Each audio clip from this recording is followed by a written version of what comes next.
여러분 반갑습니다. 국민의힘 당대표 정동혁입니다. 어제 우리 당은 올림픽공원에 청년들과 함께 청년 주권 포럼을 출범시켰습니다. 그리고 오늘은 청년, 대학생 여러분과 함께 시국 토론회를 열게 됐습니다. 이번 지방선거 참정권 박탈 사태를 해결할 중심에 바로 청년 여러분이 있다고 믿기 때문입니다. 청년 여러분과 함께 싸워야만 이길 수 있다고 믿기 때문입니다. 오늘 이 자리를 함께 해주신 청년 대학생 여러분, 그리고 지금 이 순간도 올림픽공원을 지키고 있는 모든 청년 여러분께 진심으로 감사드립니다. 지금 올림픽공원에서는 대한민국 민주주의 역사에 영원히 기록될 아름답고 놀라운 시민저항운동이 이어지고 있습니다.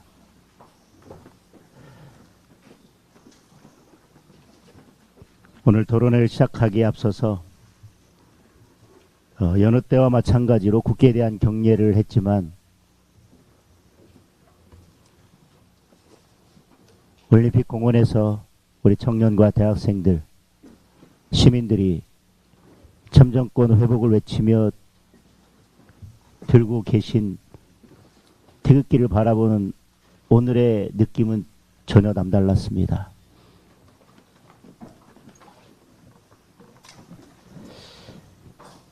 이제 청년들과 우리 대학생들과 시민들의 가슴 속에 태극기가 들려 있습니다. 또 애국가를 부르면서 오늘은 또 그 이전과 다른 남다른 감정을 갖게 됩니다.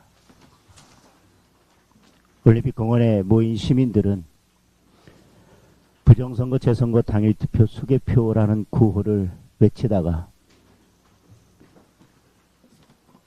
누군가 한 명 애국가를 부르기 시작하면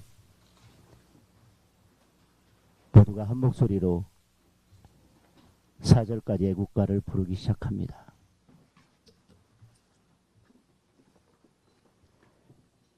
태극기와 애국가가 24시간 올림픽공원을 뒤덮고 있습니다.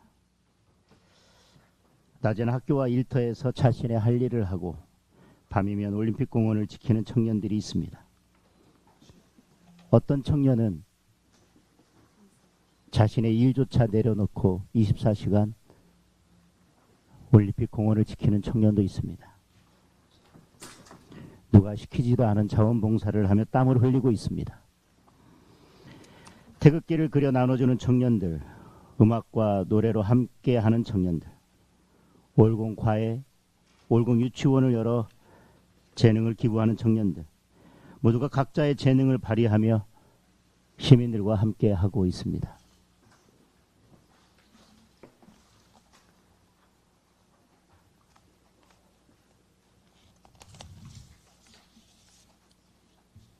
누군가는 이 청년들을 시위대라 부릅니다.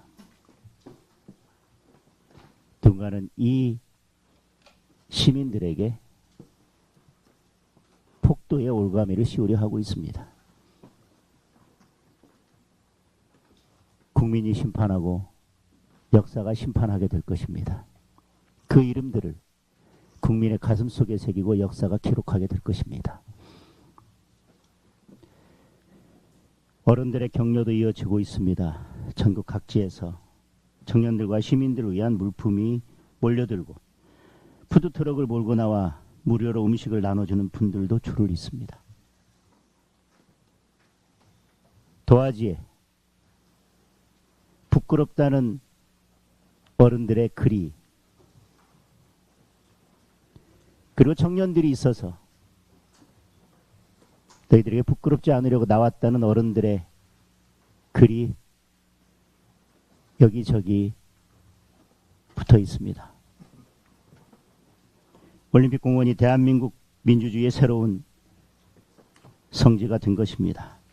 대학생들의 시국선언도 이어졌습니다. 분노한 청년들의 목소리가 전국을 가득 메웠습니다. 저는 이번 사태가 시작된 후 입원했던 며칠을 제외하면 거의 매일 올림픽 공원을 찾았습니다. 갈 때마다 눈물이 날 정도로 감사합니다. 또 죄송하고 부끄럽습니다. 모든 것을 내려두고 이곳을 지키는 청년들과 시민들을 하루빨리 일상으로 돌아가실 수 있도록 해야 합니다. 그게 정치가 해야 할 일입니다. 그거에 답하지 못한다면 정치는 존재할 이유가 없습니다. 그들을 외면한다면 정치는 이제 생명이 다한 것입니다. 지금 우리 청년들, 시민들께서 바라시는 것이 무엇입니까? 한 점의 의혹도 남지 않게 이번 사태의 진상을 밝히고 엄중한 책임을 물으라는 것입니다. 그런데 우리는 그에 제대로 답하고 있습니까? 그 뜨거운 태양의 열기 아래에서 24시간 올림픽 공원을 지키고 있는 그분들의 뜨거운 가슴만큼 우리 정치인들의 가슴은 뜨거워져 있습니까? 그들이 지켜달라고 절박하게 외치는 함성만큼 정치인들은 지금 절박하게 움직이고 있습니까? 아직도 올림픽 공원에 모인 시민들과 거리 두려는 정치인들이 있지 않습니까? 그분들이 외치는 구호의 의미가 무언지 이리저리 계산해 보고 있는 정치인들이 있지 않습니까? 선관위를 완벽하게 개혁하고 선거 제도를 공정하고 믿을 수 있게 바로 세워달라는 것이 그 시민들의 목소리입니다. 국정조사 시작도 아닙니다. 특검 그것이 끝이 아닙니다. 결국은 선관위를 개혁하고 선거 제도를 개혁하는 것이 우리 시민들 함성이 바라는 목적지입니다. 저는 청년들의 목소리가 한순간의 함성으로 끝나지 않도록 끝까지 책임을 다할 것입니다.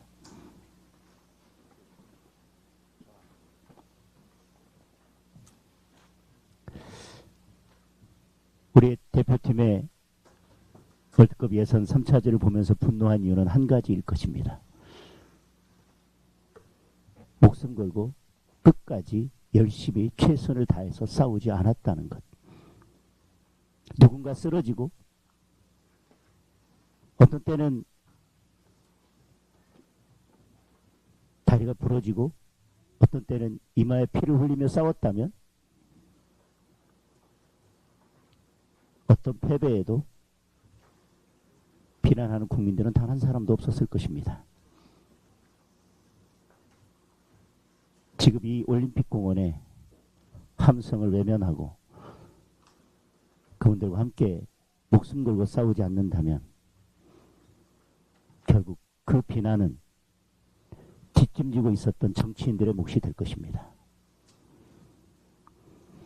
광장에서 타오른 그 숭고한 뜻을 동력으로 삼아 대한민국 선거 제도를 완전히 새롭게 바꿔 놓아야 합니다.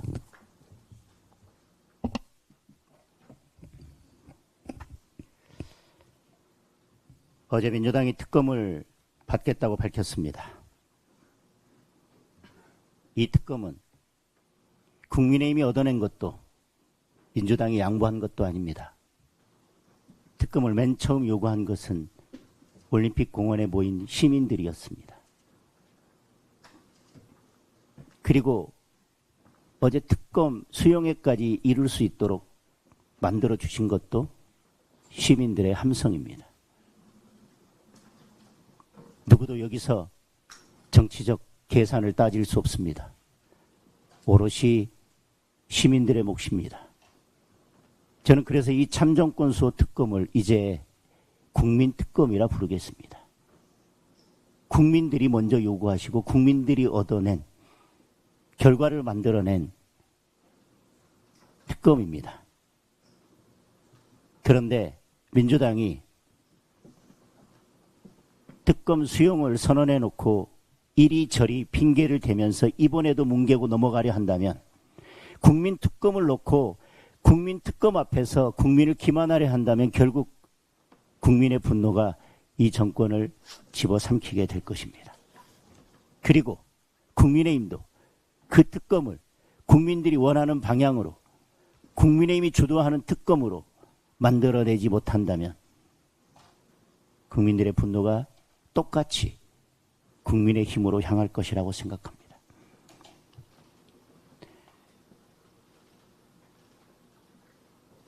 민주당이 끝까지 꼼수를 부리려 할 것입니다. 그동안 번번이 그랬듯이 엉터리 특검을 들고 와서 시간을 끌고 자신들이 특검을 추천하겠다고 우기면서 특검을 무산시키려 들 것입니다. 그러나 이번에는 국민이 용서치 않을 것입니다. 우리 국민의힘도 결코 물러서지 않고 제대로 된 특검을 반드시 관철시켜야 하겠습니다.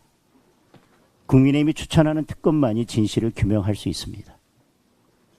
민주당이 추천하는 특검이라면 합수본과 다르지 않습니다. 사기 특검입니다. 국민을 더 크게 기만하는 일입니다.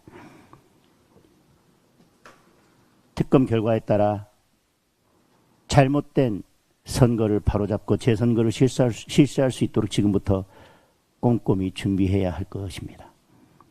선관위는 재건축 수준의 개혁이 필요합니다. 완전히 허물고 국민이 믿을 수 있는 새로운 선관위를 만들겠습니다. 국민의 신뢰가 무너진 사전투표를 폐지하고 선거 제도를 완벽히 개혁하겠습니다. 이 모든 것을 이뤄나갈 출발선이 바로 오늘 이 토론회라고 생각합니다. 국민의힘은 여러분의 한마디 한마디를 깊이 새기고 대한민국의 민주주의를 반드시 회복하겠습니다. 청년의 힘으로 대한민국의 민주주의를 다시 세우는 그 길에 저도 국민의힘도 끝까지 함께 하겠습니다. 감사합니다. 네, 진심이 담긴 대표님 말씀 정말 감사드립니다. 다음은 우재준 청년 최고위원님의 말씀을 듣겠습니다. 네, 청년 최고위원 우재준입니다. 6.3 지방선거 참정권 침해 사태는 정말 충격적인 일이었습니다. 민주주의의 꽃은 선거입니다. 그리고 우리가 그 결과에 대해서 믿을 수 있을 때, 그리고 충분히 수긍할 수 있을 때 비로소 민주주의는 바로 설 수 있습니다. 그런 측면에서 정말 투표 용지가 없어서 국민들이 참정권을 행사하지 못해서 정말 그 선거 결과를 믿을 수 없게 되고 침해되는 이런 사태는 절대로 있어서는 되지 않는 정말 참혹한 일이라고 생각을 합니다. 지금까지 정치권에서 부정선거론에 대해서 많은 우려를 표해 왔습니다. 사실 그 본질은 결국 혹시나 부정선거론이라는 것 자체가 선거 결과에 대해서 선거 결과를 조금 불신하게 돼서 그것 때문에 국민의 이 참정권 이 정말 소중한 표의 그 무게를 혹시나 가벼이 여기게 될까봐라는 그런 우려였습니다. 사실은 그 본질은 결과적으로 우리 국민들의 이 표의 무게가 정말로 무겁다는 그런 인식이라는 점에서는 저는 결코 다르지 않다고 생각합니다. 정말 많은 사람들이 이 국민들의 한 표 한 표의 무게를 지켜내기 위해서 많이 노력해왔고, 근데 그것을 선관위가 너무나도 가볍게 그리고 너무나도 어처구니 없이 너무나도 방만한 정신으로 저는 무너뜨렸다고 생각합니다. 선관위를 이렇게 독립적으로 만들어준 이유 저는 분명하다고 생각합니다. 정말로 어느 누구한테도 영향받지 않도록 할 테니까 부디 국민들을 위해서 정말 중립적이고 이 참정권이 정말로 잘 행사될 수 있도록 어디에도 침해당하지 않도록 그렇게 관리해달라는 저는 그런 요청이었다고 생각합니다. 그런데 선관위는 그런 요청을 정말 방만함으로 태만함으로 저는 무시해버렸다고 생각합니다. 저는 우리가 이제는 근본적인 해결 방안 그리고 날카로운 대안에 대해서 저는 논의해야 한다고 생각을 합니다. 저는 국정조사 또한 특검 반드시 필요합니다. 국정조사 일회성으로 끝날 수 있고요. 특검은 일정 부분 형법상 범죄에 대해서 주목할 수밖에 없는 측면이 있습니다. 그렇다면 부족한 부분은 더 다른 기구까지도 나아가야 됩니다. 독립적 감사기구 만들어야 됩니다. 왜냐하면 지금 선관위 같은 경우는 단지 범죄 혐의가 문제뿐만 아니라 이 구조적인 방만함이 문제입니다.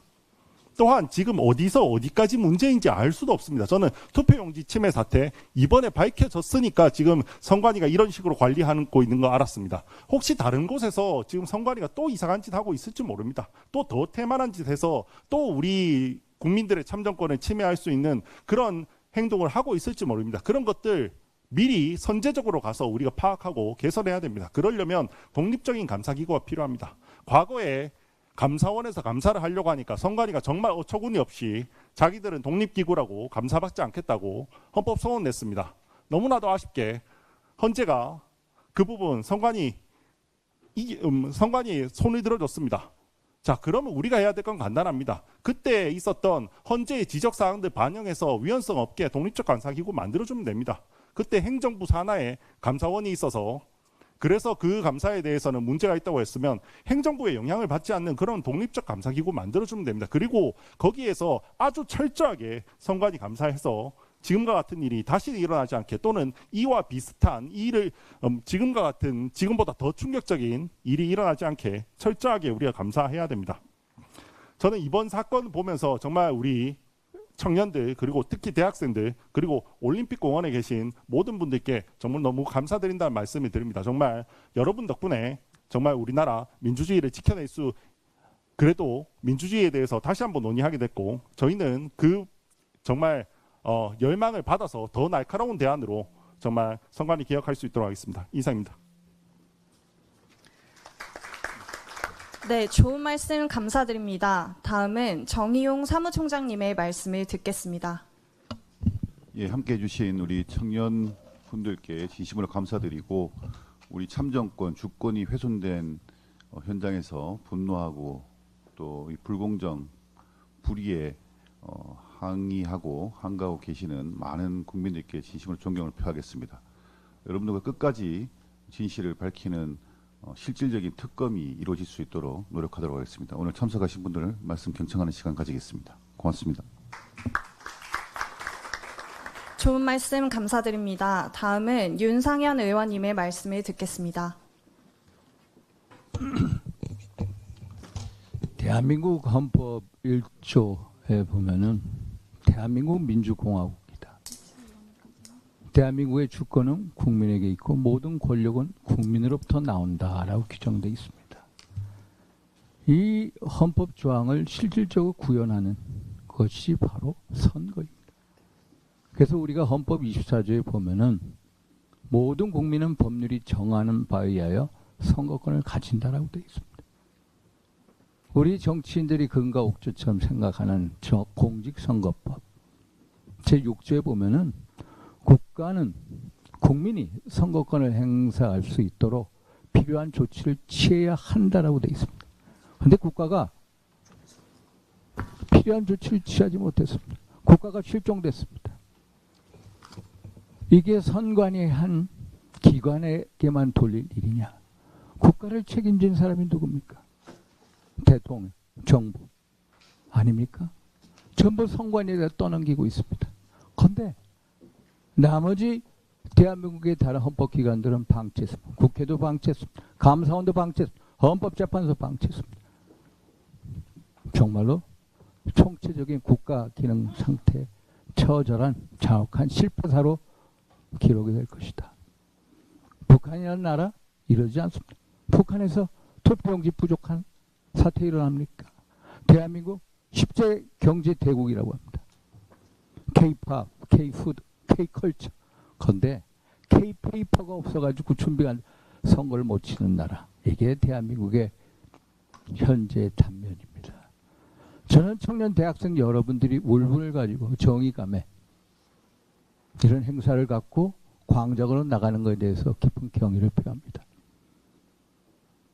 일본 역사를 보면은 1868년 메이지 유신 이후에 서방의 문물과 서방의 선교사들이 밀물같이 일본으로 들어옵니다. 홋카이도 농군학교에 윌리엄 클라크라는 미국인 선교사가 왔습니다. 기독교 선교를 했다고 해서 6개월 만에 쫓겨납니다. 그 사람이 윌리엄 클라크가 일본 학생들한테 기차역 플랫폼에서 한 말, 제가 여러분들한테 꼭 들려드리고 싶습니다. 청년이야. 우리는 이것을 야심이라고 합니다만 일본 말로는 대지, 다이치라고 해가지고 큰 뜻을 가져라. 청년들이요, 자기의 출세, 자기의 이익, 자기의 명예가 아닌 정말로 청년으로서 응당해야 할 일에 대해서 큰 뜻을 가져라. 던져라. 이런 얘기입니다. 그래서 청년 대학생 여러분들한테 정말로 여러분들이 당연히 해야 할 일에 대해서 모든 걸 던지십시오. 그러나 꼭 한 가지 당부드리고 싶습니다. 어설픈 감성, 지식을 가지고 전체를 판단해서는 안 됩니다. 여러분들이 더욱더 공부하고 토론하고 느끼고 그래서 여러분 스스로 길을 찾고 도움도 청하고 결국 분노와 감성보다는 차가운 이성이 필요하다. 제가 청년 여러분들께 말씀드리고 싶습니다. 차가운 합리적 이성을 가지십시오. 이상입니다.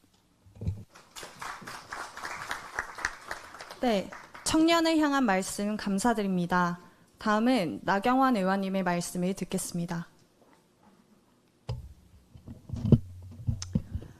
먼저 오늘 토론회를 주최해 주신 우재준 청년 최고위원님, 또 장동혁 대표님을 먼저 말씀드렸어야 되는 건가요? 저는 청년국에서 하는 건가 해서 장동혁 대표님 감사합니다.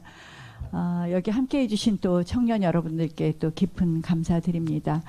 저는 이번 정말 6.3 지방선거에서 나타난 참정권 박탈의 사태에서 청년들의 움직임과 청년들의 목소리를 들으면서 고맙다는 말을 정말 수없이 했습니다. 그리고 죄송하다는 말을 했습니다. 그러면서 저의 고민은 어떻게 이 올림픽 파크 잠실 공원에 있는 청년들이 안심하고 일상으로 돌아갈 수 있게 해줄 수 있는 것일까? 어떻게 이분들이 요구하는 그 내용을 실현할 것인가였습니다. 아시다시피 우리는 가장 큰 외침이 재선거였습니다. 오염된 우리의 참정권, 오염된 투표를 무결하게 바꿔달라는 거였습니다. 제가 제일 먼저 찾아본 것은 공직선거법이었고, 공직선거법을 보니까 재선거가 우리나라에서는 어려운 거예요. 그래서 제가 제일 먼저 한 것이 바로 공직선거법 개정안을 제출한 것입니다. 우리 공직선거법상은 당락의 결과가 뒤바뀔 경우, 한마디로 선거의 결과에 중대한 영향을 미칠 때에 하나여서 선거가 무효가 됩니다. 그래서 이 법을 개정하지 않고는 우리가 조정전치주의 이런 거 다 거쳐서 법원으로 가져가도 재선거가 불가능합니다. 물론 우리의 외침으로 하는 방법도 있지만 역시 제도로 해결하려면 이 부분을 풀어야 되겠다. 그래서 선관위의 기책사유로 인하여 투표가 중단되거나 또는 투표용지가 부족한 경우에는 선거를 무효로 할 수 있다라는 규정을 신설하고, 그리고 소급표를 두는 규정까지 만들었습니다. 제가 해야 될 일은 원 구성이 되면 이 선거법부터 고쳐야 되겠다. 그렇게 되면 우리가 시간이 걸리더라도 여러분들이 요구하는 재선거 가능하다. 재선거 왜 해야 되느냐? 결국 참정권을 진정으로 회복하는 것, 투표의 완결성, 무결성을 만드는 것이 재선거라고 봅니다. 그리고 역시 그 밖에 우리의 이 특검이라든지 이런 것을 통한 진상규명 책임자 처벌도 중요하지만 선거 제도 그리고 선관위를 해체하는 개혁, 이 부분에 있어서 우리 여기 계신 우리 당의 장동혁 대표를 비롯한 또 윤상현 위원장님, 또 우리 여기 계신 모든 의원님들과 힘을 합쳐서 저는 그 결과가 여러분들하고 똑같다고 생각을 합니다. 그러나 민주당 이재명 정부는 호시탐탐 여러분들을 폭도로 매도하려고 시도하고, 또 그리고 두 번째로는 느닷없는 개헌만 외치고 있습니다. 우리가 이러한 얄팍한 술수에 넘어가지 않고 우리의 진정한 최종 목표, 결국은 이 부실한 관리 투성인 사전투표 폐지와 그리고 대부분의 선진국이 하고 있는 수개표 제도를 다시 도입하는 것까지 하나하나 만들어 가겠다는 말씀 드립니다. 저는 여러분들이 빨리 일상으로 돌아갈 수 있도록 우리 정치권이 그 노력을 해야 된다고 생각을 하고 더 많이 노력하겠다는 말씀으로 오늘 다시 한번 감사의 인사를 드립니다. 네, 다음은 박대출 의원님의 말씀을 듣겠습니다. 네, 오늘도 그리고 올림픽 공원에서는 우리 청년 대학생을 비롯한 수많은 국민들이 현장에 나와서 잃어버린 참정권, 도둑맞은 참정권을 돌려달라고 외치고 있습니다. 그 올림픽 공원은 선거 민주주의의 새로운 역사를 쓰고 있는 아주 경이로운 현장입니다. 오늘 우리 청년 대학생들의 시국 토론에도 바로 그 외침과 그 절규 호소의 답을 찾기 위해서 마련된 것이라고 생각을 합니다. 올림픽 공원에 비롯해서 전국 곳곳에서 외치고 있는 구호 중에 하나가 부정선거 재선거와 함께 당일 투표 재투표입니다. 아주 수개표입니다. 제가 우리 동료 의원들과 함께 사전투표제 폐지를 골자한 그 선거법 개정안을 낸 바 있습니다만 우리 6.3 특위에서도 이 문제를 포함해서 모든 방안을 열린 공간에서 모든 논의의 테이블에 올려놓고 논의할 예정입니다. 이 사전투표제 폐지 문제는 선관위 노조에서 이미 그 폐지를 본투표를 이틀로 하고 사전투표를 폐지하는 내용의 의견을 냈고 또 이 각종 여론조사에서도 폐지 여론이 높습니다. 그리고 선관위의 진상규명위원회에서도 이 사전투표제 폐지 문제를 이제는 공론화해야 된다라는 제안을 하기도 했습니다. 그래서 사전투표는 이미 폐지하는 것이 대세로 자리 잡고 있다라고 저는 생각을 합니다. 그래서 민주당이 이에 대해서 거부하지 말고 적극적으로 응해서 우리 국민이 원하는 답 찾아야 된다고 생각합니다. 국회가 그것을 국민의 요구를 외면한다면 그것은 국회의 소명을 저버리는 것이고 국민을 배반하는 것이다. 이런 점을 인식하고 민주당이 적극 협조하기를 바랍니다. 저희 특위는 이름 아시다시피 이름이 이렇게 한번 읽으면 깁니다. 글자만 해도 25자인데 좀 줄여서 6.3특위라고 부릅니다. 6.3특위는 개헌을 빼고는 모든 방안을 열린 자세로 논의할 생각이다. 그것이 특위에 임하고 있는 우리 위원님들의 다수 의견이다. 이렇게 말씀드릴 수 있을 것 같습니다. 개헌을 여기서 빼자고 한 이유는 그렇습니다. 개헌은 블랙홀이라고 저희들은 생각을 합니다. 자칫 이 선관위를 개혁하는 문제를 개헌과 함께 논의하다가는 이것이 본말이 전도되고 그래서 결론을 잃어버리는 블랙홀로 빠져들어가면서 선관위 개혁안 그리고 투명한 선거제도를 찾는 법, 우리 참정권을 다시 회복하는 그런 모든 방안들이 자칫하면 실종될 우려가 있다. 그래서 그런 지금 방향으로 우리 특위에서는 검토하고 있다는 말씀을 드릴 수 있을 것 같습니다. 그 외의 나머지 방안에 대해서는 다시 거듭 말씀드리지만 열린 자세로 모든 방안을 다 검토할 수 있다 이렇게 생각을 합니다. 그런 오늘 시국 토론에서 개진되는 여러 의견들 잘 저희들이 수렴해서 좋은 해답을 찾도록 하겠습니다. 감사합니다. 양해의 말씀을 드립니다. 시간 관계상 2분 이내로 말씀해 주시면 감사하겠습니다. 다음은 서천호 국회의원님의 말씀이 있겠습니다. 예, 서천호입니다. 저는 이번 사태를 두 가지 관점에서 생각합니다. 우선 민주주의 선거의 그 본질적인 측면은 무흠결성입니다.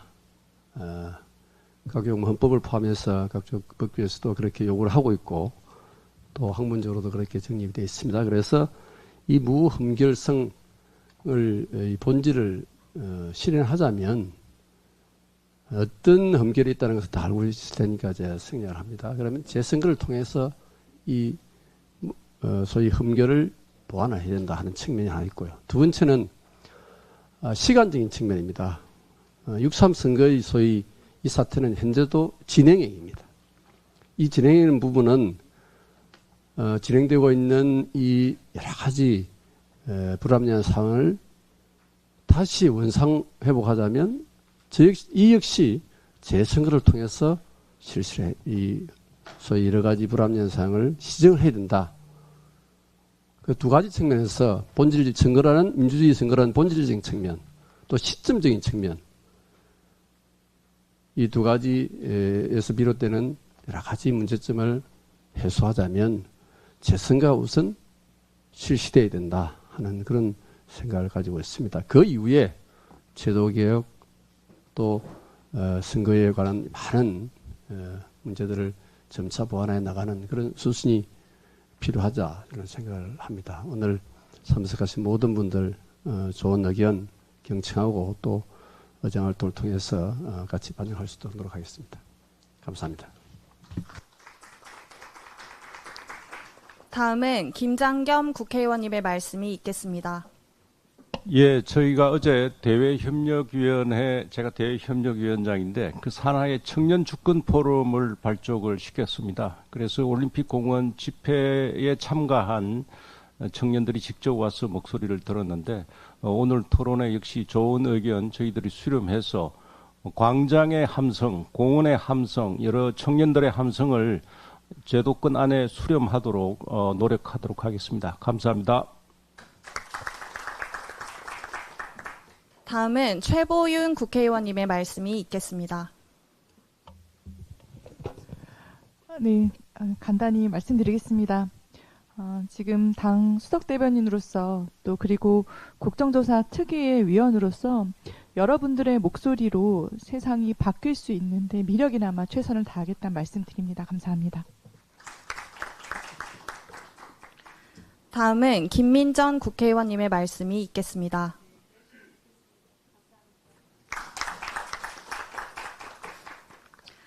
이상으로 인사 말씀을 마치겠습니다. 지금부터 기조 발제와 토론이 이어질 예정입니다. 이후 의정활동 등으로 이석하셔야 하는 의원님께서는 지금 이석하시면 되겠습니다. 감사합니다.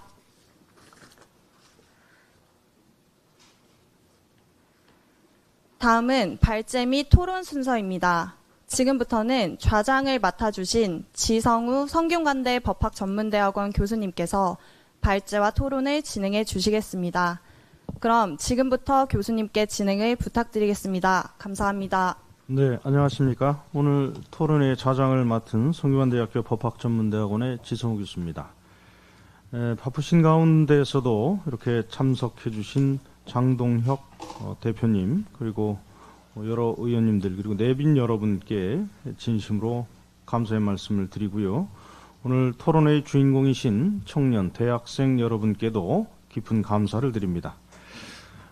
금일 토론회는 6.3 국민 참정권 박탈 사태를 계기로 제기된 다양한 문제의식을 청년과 대학생의 시각에서 살펴보고 또 국민의 참정권과 선거 신뢰를 위한 이 제도적인 과제를 함께 논의하기 위해서 마련이 되었습니다. 먼저 당 청년국에서 저에게 요청해 주신 대로 제가 한 10분 정도 토론의 쟁점과 방향에 대해서 말씀을 올린 후에 청년 발제자님들의 발제를 듣도록 하겠습니다. 시간이 많이 돼서요. 저에게 약 12분 정도 허락이 됐었는데 10분 이내로 축약해서 말씀을 올리도록 하겠습니다. 가장 먼저 제 발제문 4페이지부터 천천히 읽으면서 설명을 드릴 텐데요. 선거관리위원회가 있습니다. 이 선거관리위원회는 헌법상 독립기관이라는 지위가 있고요. 이 지위 때문에 현재 관리 부실, 외부 감시 부재, 국회의 통제력 부족이라는 문제점에 봉착했음에도 불구하고 이것을 제대로 내부에서 개혁하지 못하고 있습니다. 급기야 투표용지 부족 사태라는 어마어마한 이 사태가 발생을 했고요. 따라서 개혁의 필요성이 높아지고 있습니다. 이하에서는 선관위의 기관 구성하고 운영상의 문제점에 대해서 살펴보겠습니다. 언론지상을 통해서 잘 알고 계시겠지만 선관위는 예전에 이 3.15 부정선거 때문에 독립기관으로 출범을 했습니다. 그래서 3공화국 이후부터 지속적으로 독립기관으로 헌법에 규정을 쭉 해왔습니다.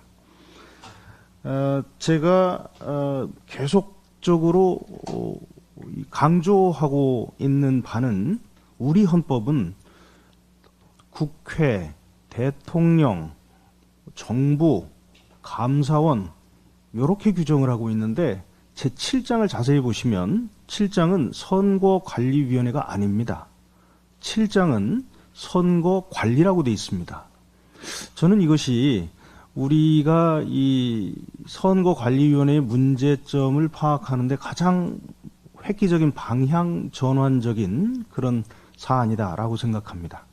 그러니까 다른 장에서는 7장까지 오는 동안 국회, 헌법재판소, 대법원 이렇게 규정을 기관으로 하던 것이 이 7장에 오면 선거관리위원회가 아니라 선거관리로 규정이 돼 있거든요. 이건 무슨 뜻이냐 하면 선거관리가 중요한 것이지 이 중앙선거관리위원회나 이 선거를 관장하는 기구가 헌법재판소나 대법원, 대통령, 국회만큼 이것을 보장해 주는 것은 아니다라는 것을 저는 이 9차 개정 헌법의 기초자들이 생각을 하시고 여기에 하필 선거관리다 이렇게 써놨다고 생각을 합니다. 이렇게 파악을 해야만 중앙선관위가 갖고 있는 여러 가지 그 특혜, 특권들에 대해서 이것은 중앙선관위나 선거관리위원회를 보호하기 위한 것이 아니고 그것은 올바른 공명정대한 선거관리를 위해서 수단적이고 방법적 기초로서 규정하고 있는 것이다. 그렇게 봐야만 이 선거관리기관을 개혁하는데 굉장히 큰 그 근본적인 철학의 변화가 있습니다. 그러니까 중앙선거관리위원회는 절대로 넘어설 수 없는 무슨 그런 불가침의 기관이다. 이렇게 보면 안 되고요. 선거관리를 위한 기관이다. 그래서 이것은 얼마든지 개혁의 대상이 될 수 있다. 굳이 개헌에 의하지 않더라도 이것은 우리가 공정한 투표 관리를 위해서 얼마든지 개혁할 수 있는 것이다 라고 생각이 됩니다. 두 번째로 독립기관으로 되어 있습니다. 독립기관이 가장 중요한 그 성격인데요. 독립성을 강화하면 외부 감시가 느슨해집니다. 또 독립성을 지나치게 강조하게 되면 조직 내부의 인사 중심의 운영 등으로 투명성이 저하되게 됩니다. 문제는 이런 것을 통제하기 위해서 선진 각국에서는 선관위가 일정 정도 행정부나 국회의 통제를 받도록 하고 있다는 겁니다. 그런데 우리 한국의 선관위는 이러한 외부적 통제로부터 거의 완전히 자유로운 기관이었다라는데 가장 문제가 있습니다. 첫 번째, 헌법재판소에서도 행정권의 하부에 있는 그 내부에 있는 감사원의 직무감찰권으로부터 헌법재판소 그리고 대법원 같은 독립기관들과 아울러 이 그 선관위도 감사원의 감사 대상에서 배제된다라고 했습니다. 그런데 감사원법 제24조 3항에서는 공무원에는 이 감사의 대상으로서 국회, 법원, 헌법재판소에 소속한 공무원은 제외한다라고 돼 있고 선관위는 이야기를 하고 있지 않거든요. 그래서 이 선관위가 감사원의 감사 대상에서 제외될 것인지에 대해서 매우 궁금했는데 현재는 놀랍게도 이 선관위도 역시 감사원법 제24조 3항처럼 감사 대상에서 배제된다라고 했습니다. 이 당시에 저희 헌법학회에서는 굉장히 문제가 된다라고 이 판결에 대해서 비판적인 의견이 많았습니다. 왜냐하면 도대체 행정부 내에서 행정권에 속하는 독립기관인데 이거를 감사원에서 감사를 못하는데 또 뒤에 말씀드리겠지만 선관위가 갖고 있는 그 권한 중에 하나가 조사, 고발권이 있거든요. 이제 여러분들 여기 선거 치러보신 분 알겠지만 선관위가 정말 엄청난 권한을 갖고 있습니다. 선거시에 갖고 있는 이 조사 고발권 때문에 더욱이 이제 위원장들이 거기 법원장이나 고위법관들이라서 이 선관위를 국회에서 통제하는 것이 그동안 굉장히 좀 약했던 것 아닌가 이런 생각이 듭니다. 그래서 당시 2년 전에 헌법학계에서는 이거 이러다가 선관위에서 문제가 생기면 도대체 누가 이 문제를 처리할 수 있는 것인가, 국회에서 해야 되는데 국회에서 과연 지금 그런 조직도 없고 그런 권한을 어떻게 행사할 것인가에 대해서 우려했었습니다. 그게 이제 2, 3년 후에 현재와 같은 문제로 터졌다고 생각합니다. 세 번째, 가장 문제가 대법관하고 각급 법원장들이 고위법관들이 비상임으로 취임을 합니다. 한 달에 한 번 나오셨다고 하더라고요. 저는 그렇게까지 안 나오신 줄은 몰랐어요. 그래도 일주일에 한 번 정도는 나오신 줄 알았더니 한 달에 한 번 나오셔가지고 대부분 상임위원하고 그다음에 그 밑에 계신 이제 사무총장님한테 맡깁니다. 제가 선관위 그 하부기관에서 자문위원을 단연간 했습니다. 그래서 그걸 보니까 나오시는 그 비상임위원들은 도대체 어떻게 뭐가 되는지를 잘 몰라요. 한 2-3시간 회의하고 돌아가시고요. 대개 거기 상임위원들께서 결정을 하시고 사무총장님은 이제 내부 승진으로 올라오시는 경우가 많고요. 이 상임위원들께서 대부분 결정을 하는데 상임위원 분들도 외부에서 오시는 분들이 많습니다. 물론 문재인 정부 때 어처구니 없이도 모 인사는 그 캠프에 소속이 돼 있었다라고 소문이 났었는데 선관위 상임위원으로 오신 경우도 있습니다. 그렇기 때문에 이거는 대통령과 이렇게 밀접한 관련이 있는 분들이 지명이 되고요. 그리고 사무총장이 내부 승진하기 때문에 민주주의 기본원칙 지켜지기 어렵습니다. 공정하기가 어렵죠. 또 한 가지 문제가 있다면 아까 말씀드린 대로 선관위가 갖고 있는 불법 선거운동에 대한 계도, 감시, 고발권, 이게 가장 문제입니다.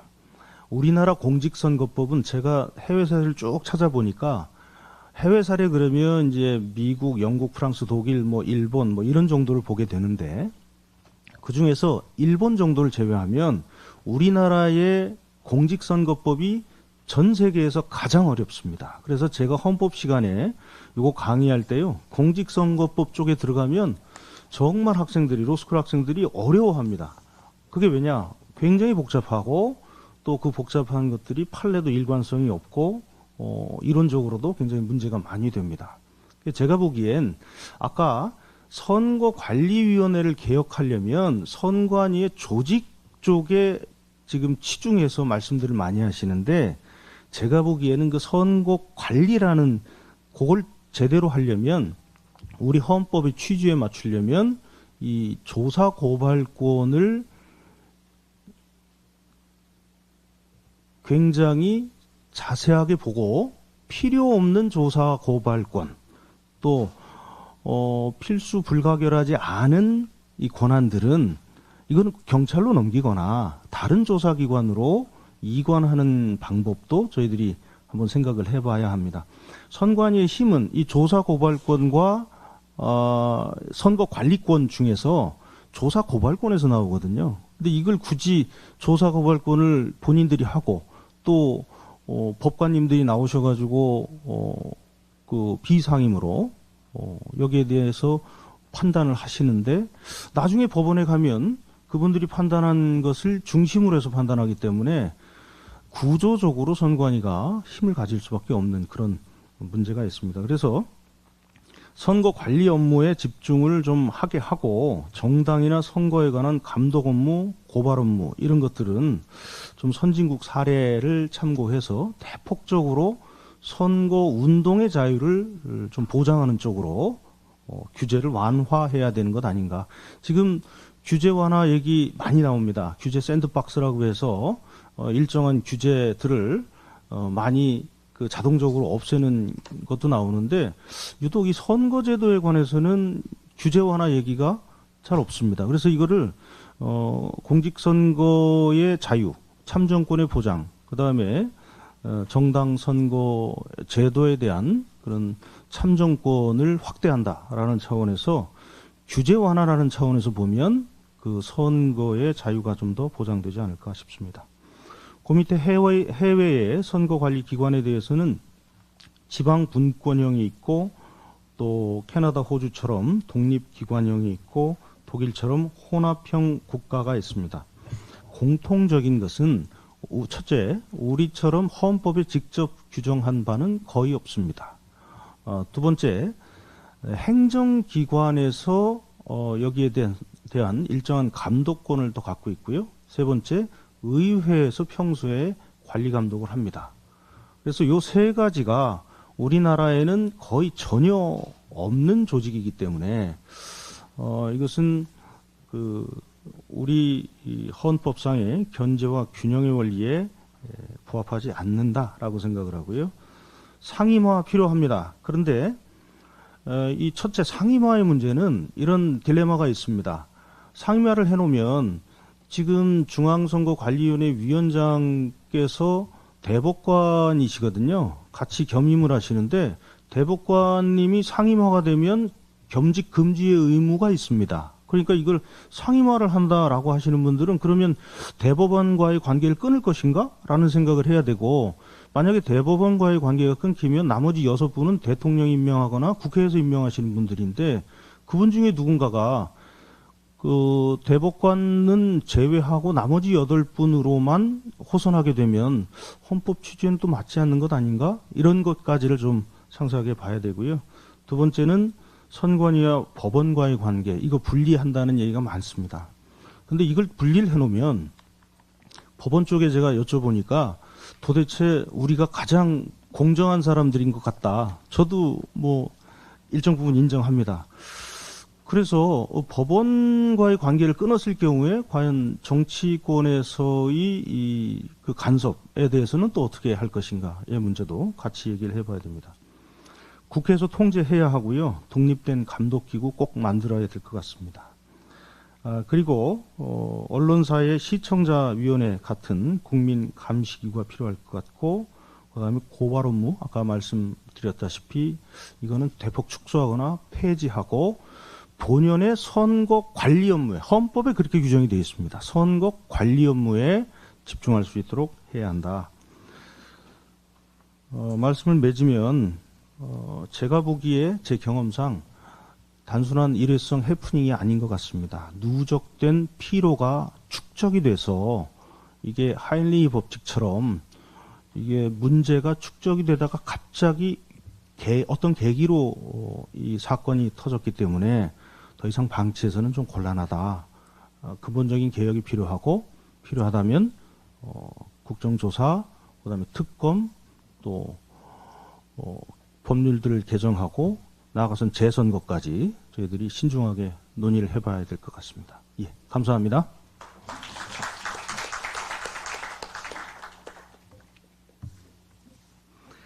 네, 지금부터는 청년 세대가 바라보는 다양한 시각과 제안을 직접 듣도록 하겠습니다.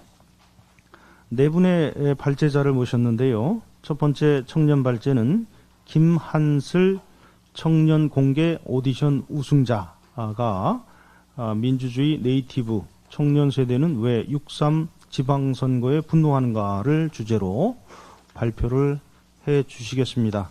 내일부터 경기도 의회 의원이라고 하십니다. 예, 축하드리고요. 예, 발제를 듣겠습니다. 네, 안녕하십니까. 발제를 맡은 김한슬입니다. 지난 6.3 지방선거 이후 투표용지 부족 사태에 분노한 청년들이 거리로 나왔습니다. 그런데 이 모습을 두고 일부에서는 이렇게 말했습니다. 투표용지 몇 장 부족했다고 저렇게까지 하나. 어차피 선거 결과에 영향은 없다는데 왜 저렇게 예민하게 반응하는가. 저는 이 반응이 문제의 본질을 놓치고 있다고 생각합니다.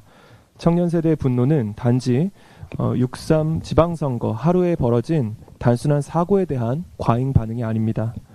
그것은 이 세대가 어떤 민주주의 감각을 갖고 성장했는지, 그리고 무엇을 민주주의의 기본 조건으로 믿어왔는지를 상징적으로 보여주는 사건입니다. 우리는 흔히 디지털 네이티브라는 표현을 씁니다. 태어날 때부터 디지털 기기를 자연스럽게 접하고 스마트폰과 인터넷을 일상의 언어처럼 쓰는 세대를 가리키는 말입니다. 같은 맥락에서 지금의 2030 세대는 민주주의 네이티브라고 부를 수 있습니다. 기성세대에게 민주주의는 권위주의에 맞서 쟁취해야 했던 것이었습니다. 거리에서 싸우고 제도를 만들고 헌법 질서를 바꾸며 얻어낸 역사적 성취였습니다. 반면 지금의 청년 세대는 이미 제도화된 민주주의 안에서 태어나 자랐습니다. 물론 민주주의 네이티브라는 말이 청년들이 정치적으로 더 성숙하다는 뜻은 아닙니다. 디지털 네이티브라고 모두가 뛰어난 프로그래머는 아닌 것처럼 민주주의 네이티브라고 모두가 깊은 정치 지식을 가진 것도 관심을 가진 것도 아닙니다. 다만 차이는 기준점에 있습니다. 청년 세대는 민주주의가 작동하지 않는 사회를 직접 경험한 적이 없습니다.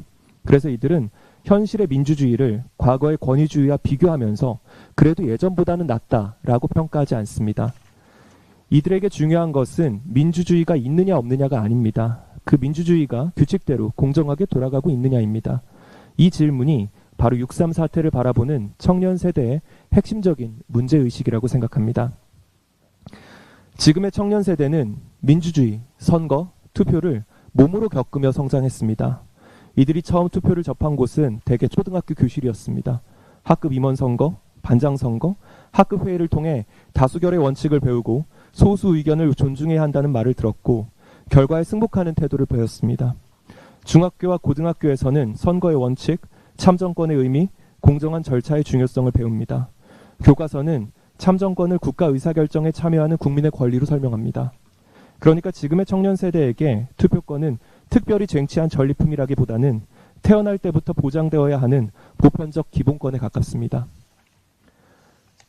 청년들은 초등학교 때부터, 중학교 때부터, 고등학교 때부터 계속해서 하나의 원칙을 배워왔습니다. 선거는 공정해야 한다. 절차는 누구에게나 같아야 한다.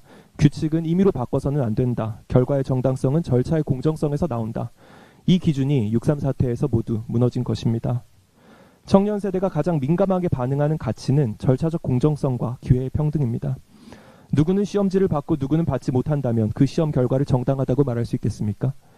누구는 정해진 시간에 응시하고 누구는 지연되거나 배제된다면 결과만 보고 어차피 당락에 큰 영향은 없다라고 말할 수 있겠습니까? 선거도 마찬가지입니다. 어떤 유권자는 정상적으로 투표하고 어떤 유권자는 용지가 부족해 기다리거나 투표하지 못한다면 그것은 단순한 행정상의 불편이 아니라 주권 행사의 기회가 동등하게 보장되지 않은 것입니다. 보도에 따르면 전국 91개 투표소에서 투표용지 7,194장이 부족했습니다. 26개 투표소에서는 투표가 중단됐고 일부 투표소에서는 최장 105분까지 지연이 발생했습니다. 더 큰 문제는 이것이 단순한 현장 사고로만 보기 어렵다는 점입니다. 선관위는 본투표용지 인쇄매수의 하한을 유권자 수 대비 60%에서 50%로 낮췄는데 그 과정에서 별도의 공식 회의조차 없이 지침이 바뀐 것으로 알려졌습니다. 그 결과 인쇄량이 선거인수의 50%를 밑돈 투표소가 전국 1371곳, 전체 9.6%에 달했습니다. 이것이 왜 심각한 문제일까요? 선거권은 평균값으로 통계적으로 환산될 수 없기 때문입니다.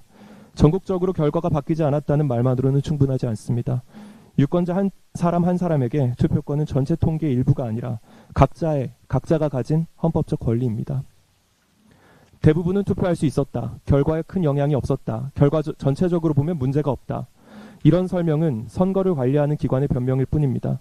주권을 행사하는 국민이 결코 납득할 수 없는 말입니다. 국민의 입장에서 중요한 것은 나와 같은 시민이 정해진 시간과 장소에서 동일한 조건으로 투표할 수 있었냐는 것입니다. 어떤 국민의 투표권 행사가 지역과 방문 시간과 현장의 운에 따라서 좌우됐다면 민주주의의 가장 기초적인 절차가 흔들린 것입니다. 6.3 사태 직후 대학가에는 대자보와 성명문이 이어졌습니다. 대학가 대자보 수백 건을 분석한 보도에 따르면 대부분의 요구는 투명한 진상규명, 책임자 문책, 중앙선관위의 구조적 개혁에 집중되어 있었습니다. 막연한 분노가 아니라 무너진 절차를 복원하라는 요구였습니다. 여기서 짚어야 할 것이 있습니다. 청년들은 민주주의를 부정하는 것이 아닙니다. 민주주의를 민주주의답게 운영하라고 요구하고 있는 것입니다. 1987년의 민주주의가 대통령을 내 손으로 뽑겠다는 요구였다면 오늘날 청년들이 말하는 민주주의는 그 한 표가 실제로 같은 조건에서 보장되어야 한다는 요구입니다. 그러한 점에서 선거를 둘러싼 문제 제기를 곧바로 반민주적 태도나 음모론으로 몰아붙이는 방식은 옳지 않습니다. 물론 근거 없는 허위 주장과 혐오는 경계해야 합니다. 그러나 합리적인 의무 제기와 절차 검증 요구는 주권자의 정당한 권리입니다. 투표는 민주주의의 근간입니다. 그렇기 때문에 그 과정에 의문이 생겼을 때 국민이 묻는 것은 당연합니다. 오히려 문제 제기를 억누르며 그냥 믿으라고 말할수록 불신은 더욱 커집니다. 신뢰는 강요로 만들어지지 않습니다. 신뢰는 공개와 검증의 결과로 형성됩니다. 이러한 점에서 지난 6월 23일 국회 국정조사 특별위원회 첫 회의에서 벌어진 상황은 매우 부적절했습니다. 출석을 요구받은 선관위 관계자 다수가 오전 회의에 불출석했고 중앙선관위 비상임위원들도 당초 전원 참석하지 않았습니다. 여야 의원들의 질타 이후에야 일부가 뒤늦게 출석했습니다. 선거 당일 국민의 참정권을 지키지 못한 기관이 그 실패를 해명하는 자리조차 가볍게 여기고 있는 것입니다. 절차를 생명처럼 여겨야 할 기관이 책임지는 일에 이토록 소극적이라면 도대체 어떤 국민이 선거를 온전히 신뢰할 수 있겠습니까?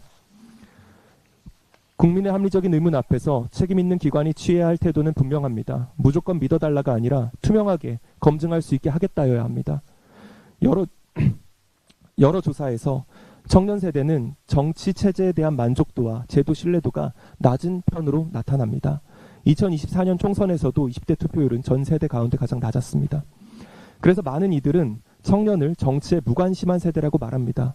그러나 민주주의의 기본 절차가 무너졌다고 느끼는 순간 누구보다 단호하게 목소리를 낸 것도 청년 세대였습니다.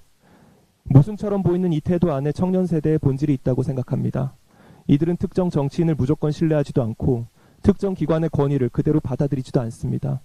하지만 자신들이 배운 민주주의의 원칙, 즉 같은 규칙, 공정한 절차, 동등한 한 표의 권리는 진지하게 믿고 있습니다. 청년 세대는 국가와 제도를 불신해서 올림픽 공원으로 향한 것이 아닙니다. 국가가 보장하겠다고 가르친 원칙을 믿었기 때문에 그곳으로 나선 것입니다. 선관위는 모든 과정을 투명하게 열어보여야 합니다. 검증 가능한 절차로 정당성을 증명해야 합니다. 책임질 사람은 책임져야 합니다. 다시는 같은 일이 반복되지 않도록 제도를 고쳐야 합니다. 신뢰는 요구해서 얻는 것이 아닙니다. 공개하고 검증받고 책임질 때 비로소 회복됩니다. 대한민국의 민주주의는 지금 원칙대로 작동하고 있는가? 이것이 6.3 사태 앞에서 청년 세대가 지금 던지고 있는 질문입니다. 이 질문에 답하는 것이야말로 오늘 우리 정치가 그리고 제도가 해야 할 일이라고 생각합니다. 감사합니다. 네, 감사합니다. 아주 좋은 말씀 해주셨고요. 신뢰는 강요한다고 되는 게 아니다. 검증해야 된다. 그런 말씀, 좋은 말씀 잘 들었습니다. 두 번째 발제는 최미영 청년사업가께서 선거 신뢰 회복을 위한 정치적 과제와 재선거 실시의 당위성을 주제로 발표해 주시겠습니다. 네, 안녕하십니까. 최미영입니다. 저를 포함한 많은 청년들은 그동안 대한민국의 선거가 최소한 공정하게 운영된다고 믿어왔습니다.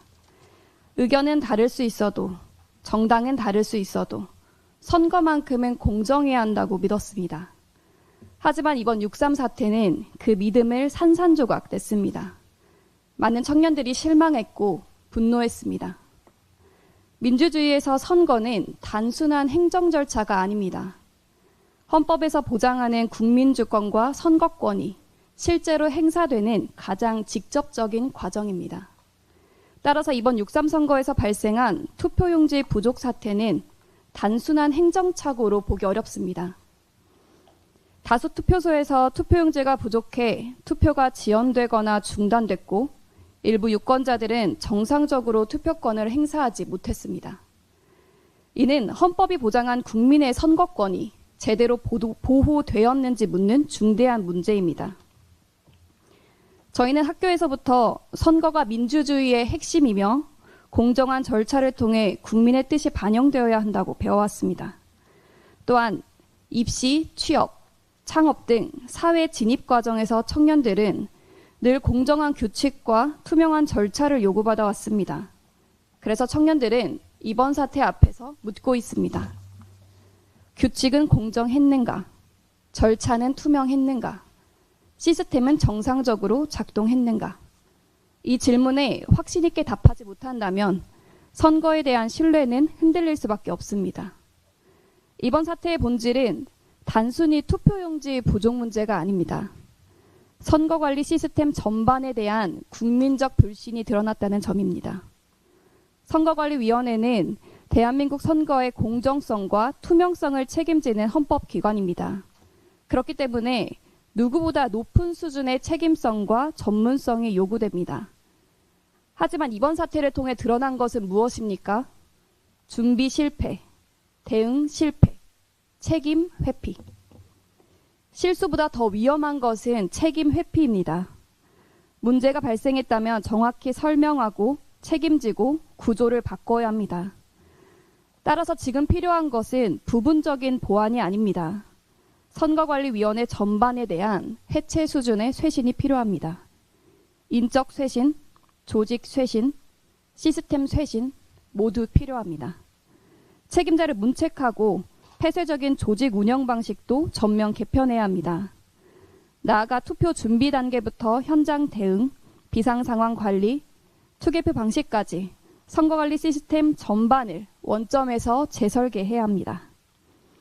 이제 청년의 시각에서 재선거가 필요한 이유에 대해서 말씀드리겠습니다. 이번 6.3 사태는 단순한 투표 지연 사고가 아닙니다. 선거의 공정성과 민주주의의 정당성을 흔든 중대한 사건입니다. 이번 사태의 문제는 단순히 일부 유권자가 투표를 못했다는 것에 그치지 않습니다. 더 심각한 문제는 투표 지연으로 인해 일부 유권자가 출구조사 또는 개표 상황을 접한 상태에서 투표할 수 있는 환경이 발생했다는 점입니다. 이는 선거 공정성의 핵심 원칙을 흔드는 심각한 문제입니다.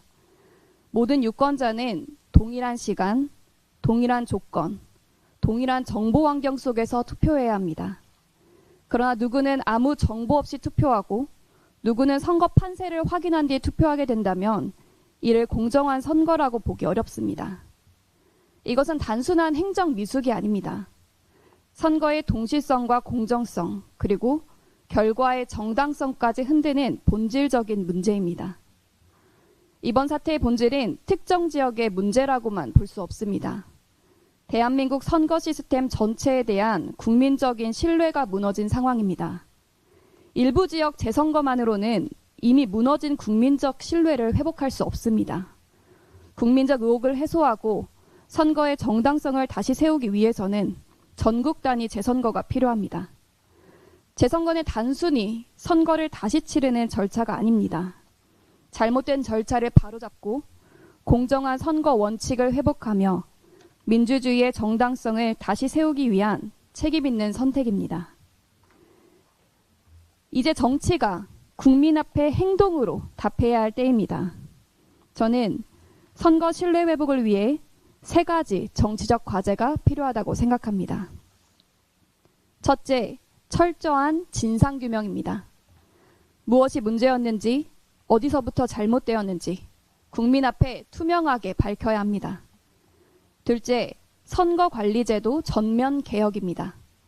투표 준비 단계부터 현장 운영, 비상상황 대응, 투개표 방식과 감시 검증 체계까지 선거 관리 전 과정을 원점에서 재설계해야 합니다.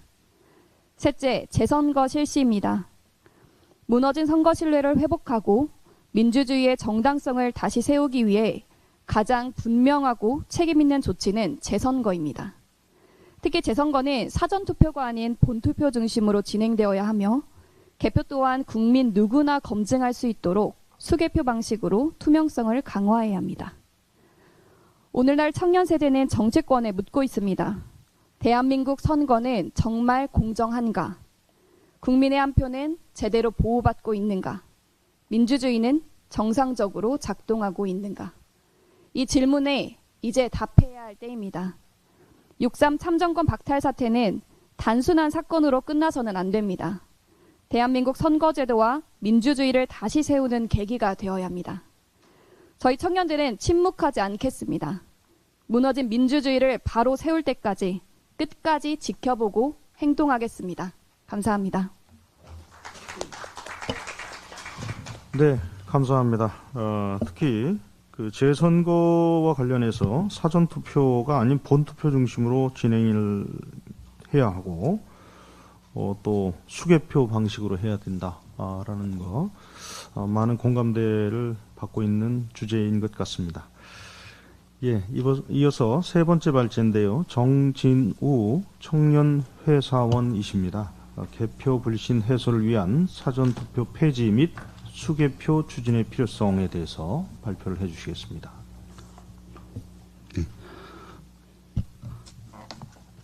존경하는 장동혁 당대표님, 그리고 우재준 청년 최고님, 그리고 정의용 사무총장님, 서천호 의원님, 김장경 의원님, 조배수 의원님도, 예. 그리고 오늘 이 자리에 함께 해주신 자랑스러운 대한민국 청년 대학생 여러분 반갑습니다. 오늘 토론회 발제를 맡은 청년 직장인 정진우입니다. 지난 6월 3일 저는 대한민국 국민으로서 부끄러운 장면을 목격했습니다. 투표소에 줄을 선 유권자들에게 투표지가 모자라니 기다려달라. 옆 투표소에서 빌려오는 중이다. 이런 황당한 상황이 대명천지에 벌어졌습니다. 그뿐만이 아닙니다. 아직 투표가 진행 중인 상황에서 출구조사 결과가 방송에 노출됐고 교육감 선거 데이터가 잘못 입력됐으며 전국 140여 곳에서 투표용지가 모자랐다는 사태까지 벌어졌습니다. 더 충격적인 것은 수습 과정이었습니다. 퀵서비스 기사가 투표용지를 담은 봉투를 홀로 옮기는 장면이 연출됐고 심지어 후보자 간의 득표수가 바뀌어 전산 입력되는 사태까지 발생했습니다. 잠실 7동의 경우에는 개표함이 참관인 동행도 없이 경찰에 의해서 강압적으로 옮겨지는 위법적인 상황까지 발생했습니다. 선관위는 이 모든 것을 행정착오라고 얘기했습니다. 하지만 이것은 단순히 착오로 치부할 만한 것이 아닙니다. 분명히 말씀드릴 수 있는 것은 이번 선거는 신뢰성이 무너진 오염된 선거였으며 국민 참정권이 사실상 박탈된 사태였다는 것입니다. 헌법의 유린이고 절차의 파괴입니다. 그리고 그 결과 지금 대한민국 선거는 국민이 신뢰하지 못하는 지경까지 이르렀습니다. 기성 정치인들은 청년들에게 늘 말합니다. 투표해라. 그리고 정치에 참여해라. 그런데 투표하러 간 청년들이 용지가 없으니 기다려달라는 말을 들어야 되는 나라에서 우리가 무슨 민주주의를 말할 수 있겠습니까? 저는 오늘 청년이 이름으로 두 가지 근본적인 해결책을 제언하려고 합니다. 첫 번째는 사전투표 전면 폐지입니다. 그리고 둘째는 전면 수개표 도입입니다. 우선 첫 번째인 사전투표에 대해서 얘기 드리겠습니다. 사전투표제는 2013년 도입됐습니다. 투표율 제고라는 선한 목적이었는데요. 선거일에 투표하기 어려운 유권자들에게도 며칠 앞서 전국 어느 투표소에서나 투표할 수 있게 하겠다는 좋은 취지였습니다. 그 취지 자체를 부정하는 사람은 많지 않을 겁니다. 문제는 그 편의성이 관리와 감시 체계에 대한 신뢰를 갉아먹어 왔다는 점입니다. 어떤 구조적인 문제가 있을까요? 사전투표는 통상 이틀입니다. 그 기간 동안 투표함은 전국 수천 곳의 사전투표소에 분산 보관됩니다. 투표가 끝난 뒤에도 이틀간 더 보관된 상태로 본투표일 밤에 개표소로 이송됩니다. 이 과정에서 핵심적인 질문이 생깁니다. 이 기간 동안 투표함은 과연 어떻게 보관되는가? 선관위의 공식 답변은 봉인 후에 CCTV 구역에서 보관된다는 것입니다. 하지만 CCTV 사각지대가 엄연히 존재하고 있고 이송 과정의 연속성에 대한 신뢰도 확보되지 않고 있습니다. 봉인지를 떼고 투표용지를 집어넣은 뒤 봉인지를 다시 붙이는 그런 영상도 이미 널리 퍼져 있습니다. 봉인지에 간인을 하겠다는 참관인에게 간인을 하지 못하게 하는 영상들도 있습니다. 이러한 영상들이 공개되어 퍼져 있다는 사실 자체가 우리 국민들이 선거에 대해 불신하고 있다는 점을 여실히 보여주고 있습니다. 여기에 더해 이번 6.3 선거에서 드러난 것처럼 사전투표용지와 본투표용지의 수량 예측을 분리해서 관리하다 보니 본투표용지 부족이라는 황당한 사태도 발생했습니다.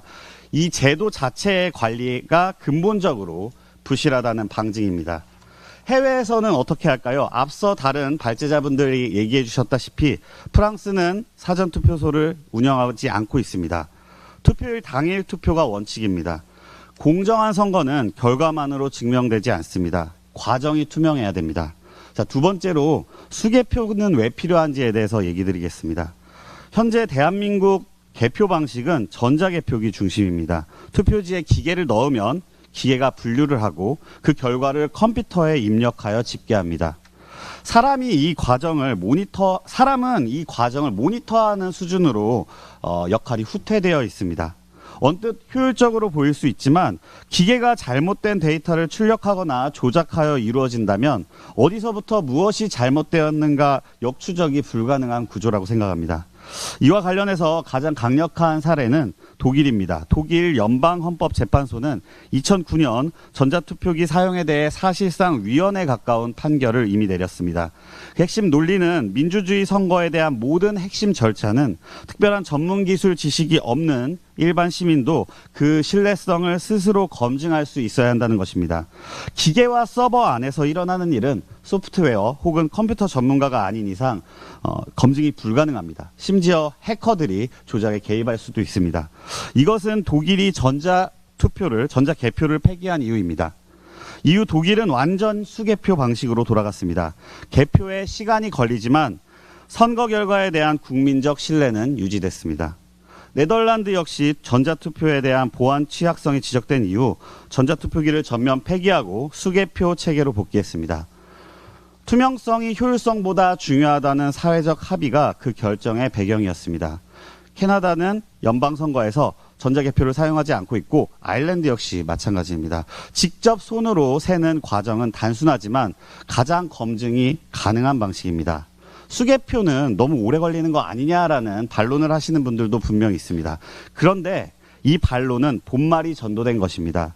선거는 빨리 끝내야 되는 행사가 아닙니다. 국민의 뜻을 정확하게 집계해야만 하는 그런 과정입니다.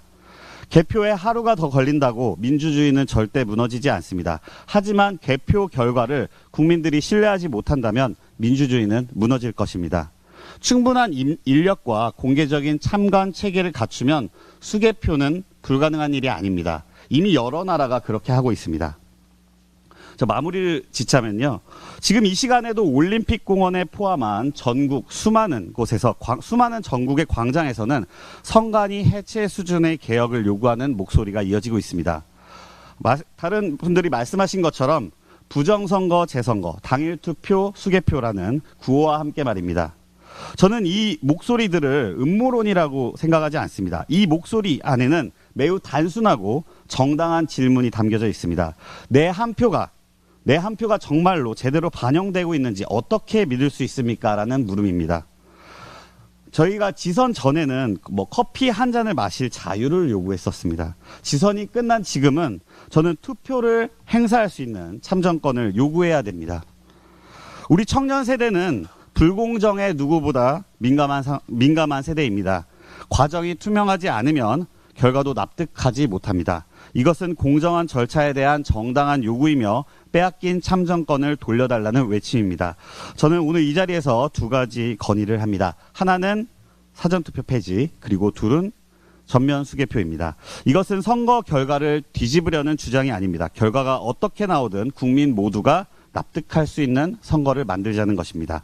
청년의 이름으로 정직한 과정을 요구합니다. 감사합니다. 네, 감사합니다. 사전투표 폐지하고 수개표 추진의 필요성에 대해서 근거를 대면서 아주 잘 말씀해 주셨습니다. 제가 이번에 그 선관위에 계신 직원분들하고 이 사태 이후에 사실은 여러 번 인터뷰를 해봤는데요.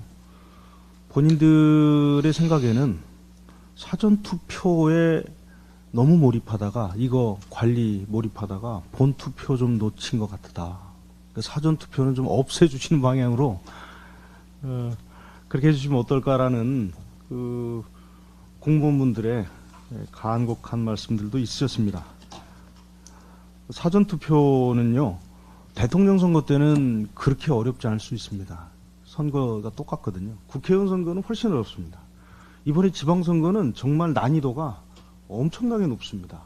그래서 이거는 좀 제가 보기에는 이 사전투표, 특히 지방선거나 국회의원 선거에서는 다시 재고를 좀 해봐야 되지 않을까 그런 생각을 하고 있습니다. 수개표도 마찬가지입니다. 마지막 발제입니다. 황승환, 한예종 학생이 청년, 대학생 세대의 공정성 인식과 청년들의 올림픽 공원 결집을 주제로 발표해 주시겠습니다. 네, 안녕하십니까. 마지막 발제를 맡은 한예종에 재학 중인 대학생 황승환입니다. 마지막 순서가 돼서 그런지 뭔가 모르게 분위기가 살짝 다운된 감이 없지 않아 있는 것 같은데 저는 이제 대학생으로서 최대한 발랄한 모습으로 여러분들이 산뜻하게 만들어 드리는데 한번 발표를 열심히 해보겠습니다. 저는 이 발제에서 3가지의 차관에서 준비해봤습니다. 첫 번째, 참정권 훼손과 부정선거. 2번째, 청년 세대의 공정성 인식. 3번째, 이재명 정권과 더불어민주당에 대한 비판의식. 이 3가지의 차관에서 발제를 준비해봤고, 그리고 나아가서는 국민의힘 정당과 그리고 제도권의 대학생 그리고 청년들이 무엇을 바라는지, 우려스러운 점은 무엇인지 발전적 제언을 하고 마무리하고자 합니다. 네, 첫 번째, 참정권 훼손과 부정선거인데요. 이 참정권 훼손 너무 많이 이제 말씀을 해주셨는데, 이 참정권이라는 것은 사전적 정의로 국민이 국정에 직간접적으로 참여할 수 있는 권리입니다. 대한민국은 대의민주주의 국가로서 선거의 중요성은 그 누구도 이견이 없는 불변 진리입니다. 그러나 이번 6.3 선거에서 투표용지가 부족해서 투표를 못하는 전대미문 사상 초유의 일이 발생했습니다. 대한민국 헌법 제24조 모든 국민은 법률이 정하는 바에 의하여 선거권을 가진다. 해외에서도 우리나라와 비슷하게 투표용지 부족이라든가 아니면 선거 관련해서 문제가 발생한 사례가 정말 드물게 있습니다. 근데 살펴보면 거의 대부분 선거를 무효화하고 재선거를 시행했다는 점을 알 수 있습니다. 대표적인 사례 3가지만 간략하게 말씀드리겠습니다. 독일에서는 2021년 실시된 선거에서 우리나라와 똑같은 투표용지 부족 사태가 발생했습니다. 그래서 해당 선거가 무효화되고 재선거를 시행했습니다. 2번째, 호주에서는 2013년 실시된 상원 의원 선거에서 투표용지 1370장이 분실되어서 재선거를 시행했습니다. 마지막으로 오스트리아에서도 2016년 대선 과정에서 선거 관계 법령 및 절차 위반으로 재선거를 시행한 바 있습니다. 이처럼 우리는 해외에서도 그렇고 투표 관련해서 문제가 발생하면 대부분 아니 거의 모두 재선거를 시행했다는 점을 알 수 있습니다. 따라서 지금 올림픽공원에 모여있는 대학생들 그리고 SNS에서도 목소리 내는 이 청년들이 정치적 이해관계를 떠나서 이 참정권 훼손을 주권 행사의 침해 또는 침탈로 규정하고 올림픽공원에 모여서 목소리 낸다는 점을 알 수 있습니다. 네, 그리고 부정선거인데요. 사실 이 지방선거 이전까지 부정선거 이 내음절이 극우 음모론으로 폄훼받고 제도권 내에서도 무슨 이유에서인지 사용이 금기시된 단어였습니다. 그러나 이 부정선거를 그동안에 줄곧 주장해온 측 이렇게 뭔가 명칭을 붙이는 것도 사실 마음이 좀 편치는 않습니다만 이렇게 부정선거를 그 이전부터 주장해온 쪽에서는 이번 6.3 지방선거 사태에 발생한 유사한 역대 선거 사례를 들고 잘못됐다, 개혁해야 된다, 이거 부정선거다 말하면서 결국 본질은 우리가 요구하는 뭐 재선거 실시 아니면은 선관위 개혁, 해체 이러한 것이었습니다. 그래서 지금 올림픽공원에 나와 있는 대학생, 청년들, 제 주변 친구들도 그렇고 이러한 부분에 의문을 가지는 것입니다. 당연한 이야기 아니냐, 이게 왜 음모론이냐 하고 의문을 가지고 올바른 선거를 위해서 목소리 내는 것입니다. 정말 음모론이라는 것은 예를 들면 이런 것이겠죠. 장동혁 대표님이 사실은 외계인일 수 있다.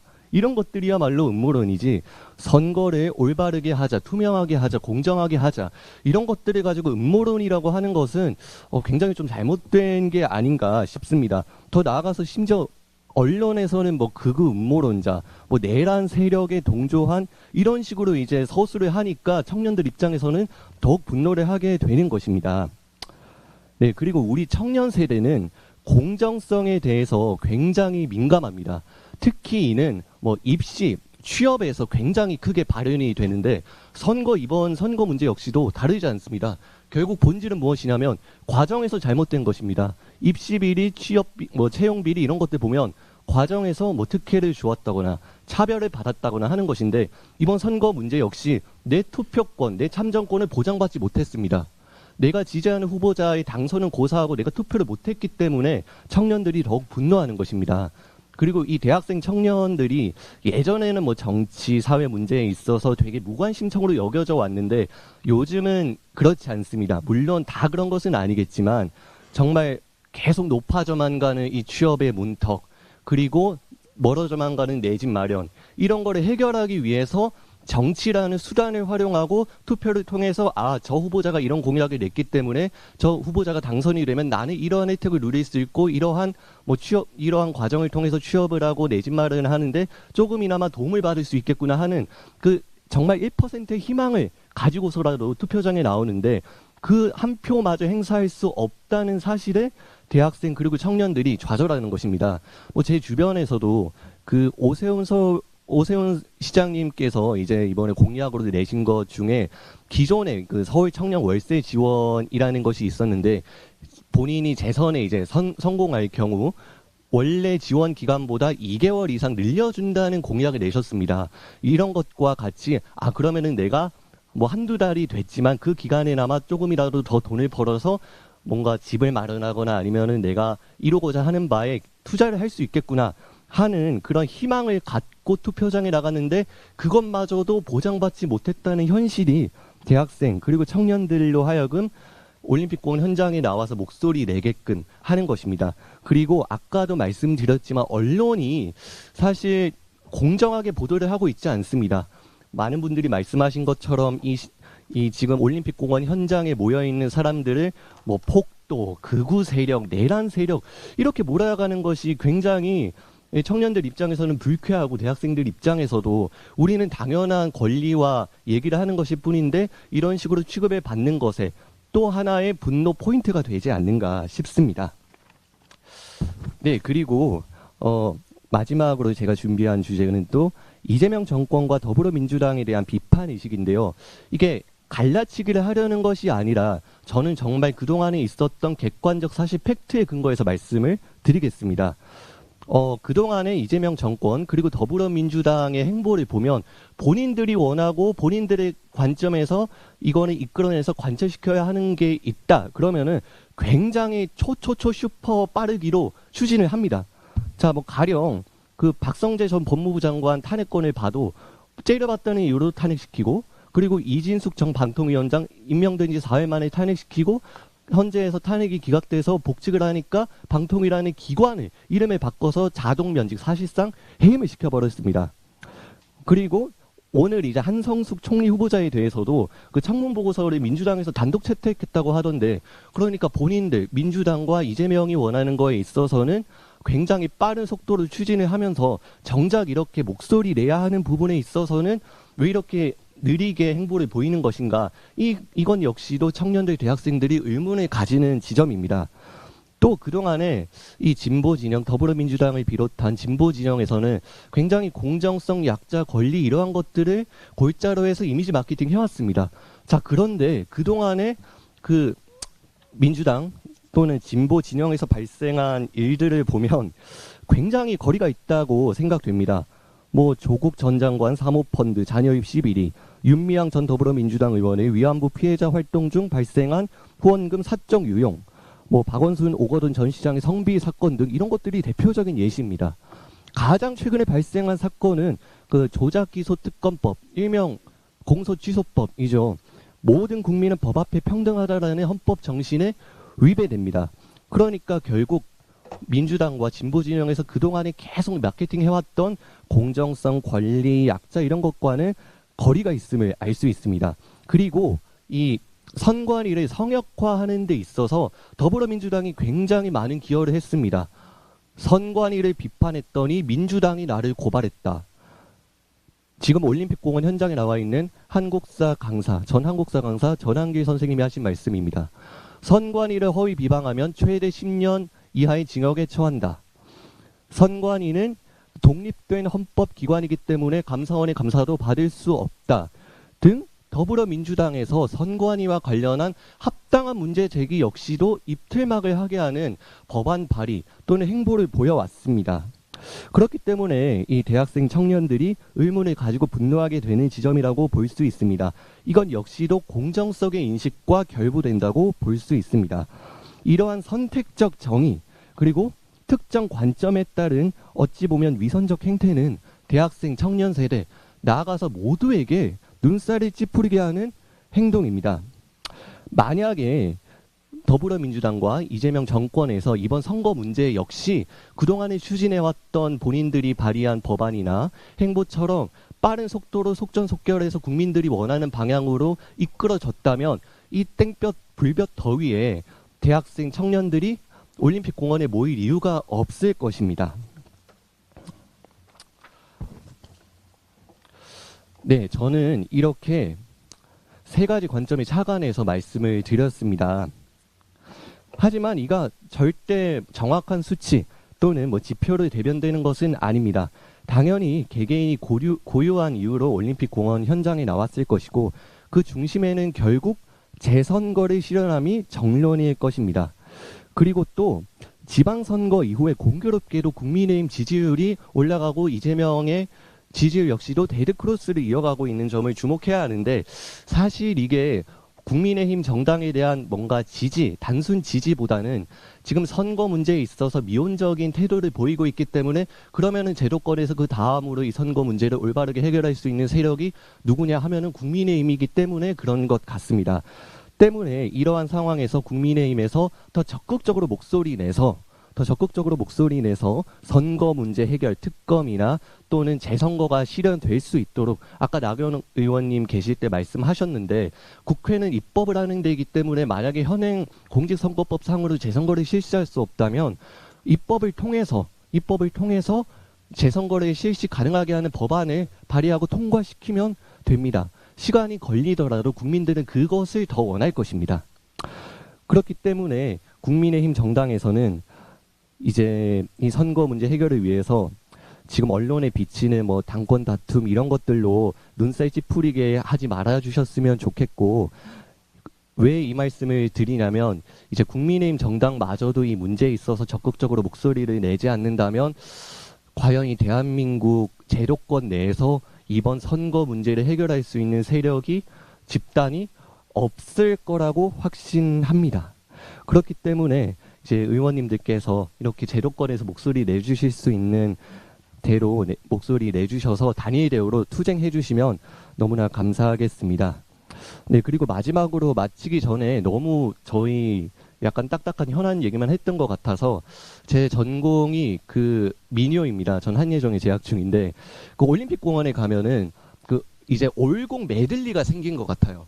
그 애국가, 아름다운 나라, 아리랑 그리고 멸공 외풀 전선에 간다도 있는 것 같은데 그 우리 대표 민요 아리랑 가사 중에 보통 나를 버리고 가시는 님은 정도밖에 일반인들은 모르긴 하지만 우리네 인생이 짧다고 해도 이어지면 천년이요 손잡으면 만년이라는 가사가 있습니다.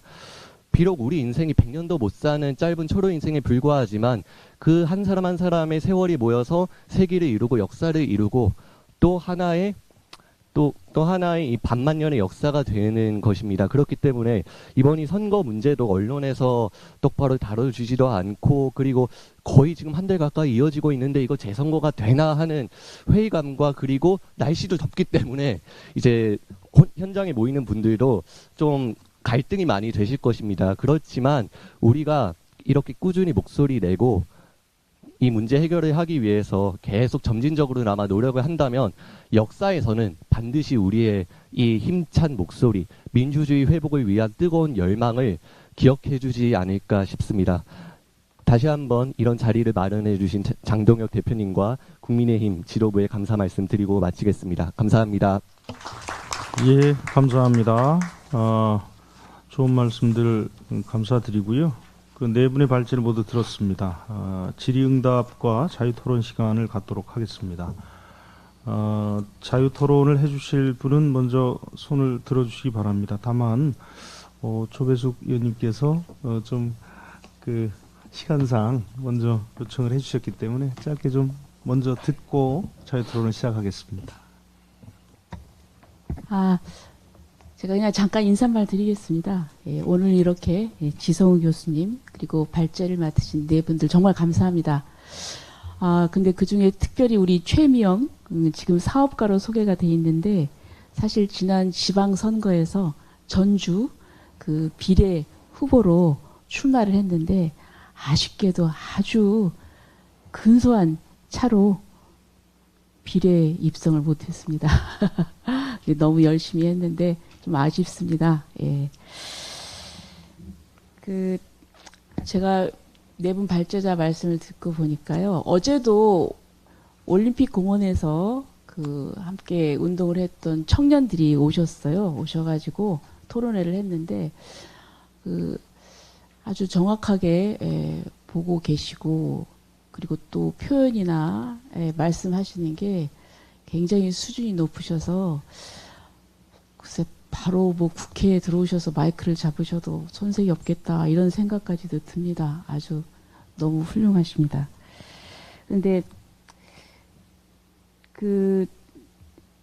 오늘 제가 말씀 중에 좀 많은 것을 좀 배웠는데요. 이제 우리 청년 세대들이 어릴 때부터 학교에서 학습해온 그 투표에 대한 인식, 경험, 그것은 사실 저희들이 좀 알지 못했던 부분이거든요. 네, 그런 부분을 알게 돼서 정말 도움이 됐고요. 그리고 또 여러 가지 좋은 제안을 좀 해주셨고, 아까 이제 이 재선거를 향한 지금 올림픽 공원의 우리 청년들의 열망이나 이것을 제대로 담아내지 못하면 국민의힘이 이걸 제대로 담아내지 못하는 게 아닌가 이런 말씀을 하는데요. 이제 그거는 아니고 지금 저희가 국정조사도 요구를 해서 국정조사가 이루어졌고요. 그다음에 특검도 저희가 하자고 주장을 해서 그것을 이제 민주당도 받았습니다. 어저께요. 받았고. 그리고 또 아까 자리에 계셨는데 우리 박대출 의원님이 6.3 국민 참정권 침해 진상규명 특위를 우리 당에서 구성을 했어요. 그리고 박대출 의원님이 그 위원장을 하고 계셔서 이제 그런 염려는 안 하셔도 된다. 이제 이런 말씀을 좀 드리고요.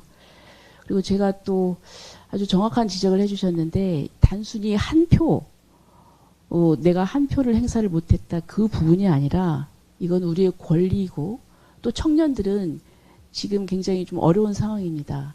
취업의 문제 그리고 또 주거에 관련된 부동산 문제. 그런데 오세훈 시장께서 어떤 공약을 내걸었고 그래서 그 공약에 호응해서 본인도 뭔가 투표권을 행사하고 싶은데 그 기회가 막혔다는 거죠. 그러니까 선거를 통해서 뭔가 정치를 바꿔서 제도를 바꿔서 내 삶이 좀 더 나아지길 원했는데 그것이 박탈됐다. 이런 부분도 상당히 저희들한테 좀 울림을 주는 그런 말씀이셨습니다. 그래서 오늘 여러 가지 특히 사전선거 폐지 그리고 수개표 정말 저희들도 전적으로 동의합니다. 그래서 여러분들의 오늘 주신 제안을 잘 담아서 저희들이 입법화하고 제도하는 데 앞장서도록 하겠습니다. 다시 한번 감사드립니다. 네, 좋은 말씀 감사드립니다. 청년들에게 아주 귀감이 되는 말씀을 해주셨습니다. 또 의견이나 말씀해 주실 분이 계시면 네, 우리 강주희 선생님 네, 하고 그다음에 우리 예창환 선생님 그다음에 신 선생님 이렇게 요 순서로 하겠습니다. 예. 한 30초에서 1분씩만 좀 간략하게. 예.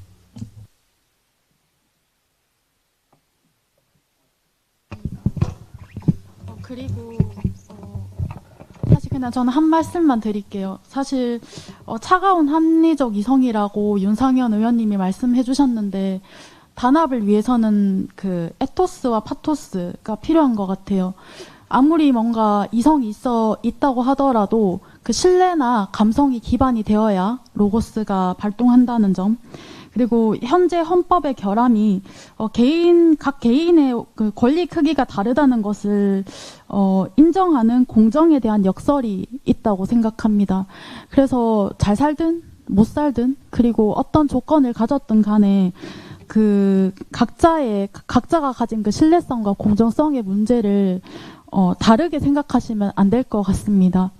그래서 우리는 신뢰와 감성이 기반된 차가운 합리적 이성이 필요하고 그리고 개인의 그 권리의 크기가 다르다는 것을 인정하는 감정, 그 공정에 대한 역설을 한번 해결해 주시는 방향으로 가는 것이 어떨까 하는 제안을 드립니다. 감사합니다. 네, 감사합니다. 예, 그 옆에 손 선생님 말고 그 신 선생님, 예, 우리 예창화 선생님, 예. 네, 안녕하십니까. 경남도당 대학생위원장 예창환입니다. 6.3 청정권 박탈 사태가 벌어진 뒤로 이어지는 정치 국면을 보면서 참 기가 막힌 일들이 정말 많았는데, 제가 한 사람의 청년으로서 그리고 또 한 사람의 국민으로서 가장 경악을 금치 못했던 것은 지금 자꾸 정부와 여당, 그러니까 여권에서 다시 원포인트 개헌이라면서 개헌이라는 키워드를 만지작거리고 있다는 것입니다. 어떻게 이렇게 국민들 보기에 부끄러움도 없는지, 정말 수치심도 없는 것인지 놀라울 수밖에 없는데, 지금 개헌을 하자는 골자는 선관위를 해체하기에는 헌법상 불가능하니까 개헌하자는 겁니다. 그런데 지금은 이 개헌이 본질이 아닌 상황입니다. 아까 우리 당대표께서도 말씀해 주셨듯이 현장에서는 재선거, 사전투표 폐지, 수개표 등 국민들이 본 국민적 염원이 워낙에 확실한 상황입니다. 그래서 지금은 개헌 외칠 것이 아니고 선거의 투명성을 확보하고 시스템을 어떻게 개혁하느냐가 본질인 상황입니다. 그런데 이제 또 거기서 더 문제는 이 개헌이라는 것이 처음에는 원포인트 개헌을 하겠다, 선관위만 콕 집어서 하겠다라고 운을 떼지만 이것이 마치 정치적 마취제처럼 작용을 해서 일단 개헌을 수솔대에 올려놓고 이후에 계속 이어졌던 좌파 진영의 염원들을 어떻게 하나둘씩 끼워 넣을지 알 수가 없는 일입니다. 이 상황마저도 국민들 보기에 부끄럽지도 않은지 이 상황마저도 자꾸 이용하려 든다라는 생각이 드니까 정말 분노를 금할 수가 없습니다. 그래서 이러한 불순한 의도를 선제적으로 차단하고 본질에 집중해서 선거를 어떻게 개혁할지를 풀어나가는 것이 우리 국민의힘이 그리고 정치권이 해야 할 역할이고 또 책무라고 생각합니다. 그런데 정말 아쉬운 점은 우리 당이 이러한 곳에 온전히 에너지를 쏟지 못하고 조금 마찰이 빚어지고 있다라는 것이 굉장히 안타깝습니다. 그 상황, 그 순간에도 24시간 끊이지 않고 우리 국민들은 올림픽 공원에 나서서 부정선거, 재선거, 당일 투표, 수개표를 외치고 있습니다. 그러니 우리 정치권은 조금 더 국민들의 눈높이에 맞춰서 국민들의 염원에 좀 더 신경을 썼으면 하는 바람이 있습니다. 감사합니다. 예, 감사합니다. 예, 좋은 말씀 감사드리고요. 개헌은 굉장히 이 상황하고는 엉뚱한 제안이죠. 예, 감사합니다. 우리 신 선생님 하시고 마이크 크게 하시고요. 예. 우리 신 선생님 하시고 시간상 한 분 정도 더 하시고 대표님 말씀 듣고 마무리할 수 있도록 하고요.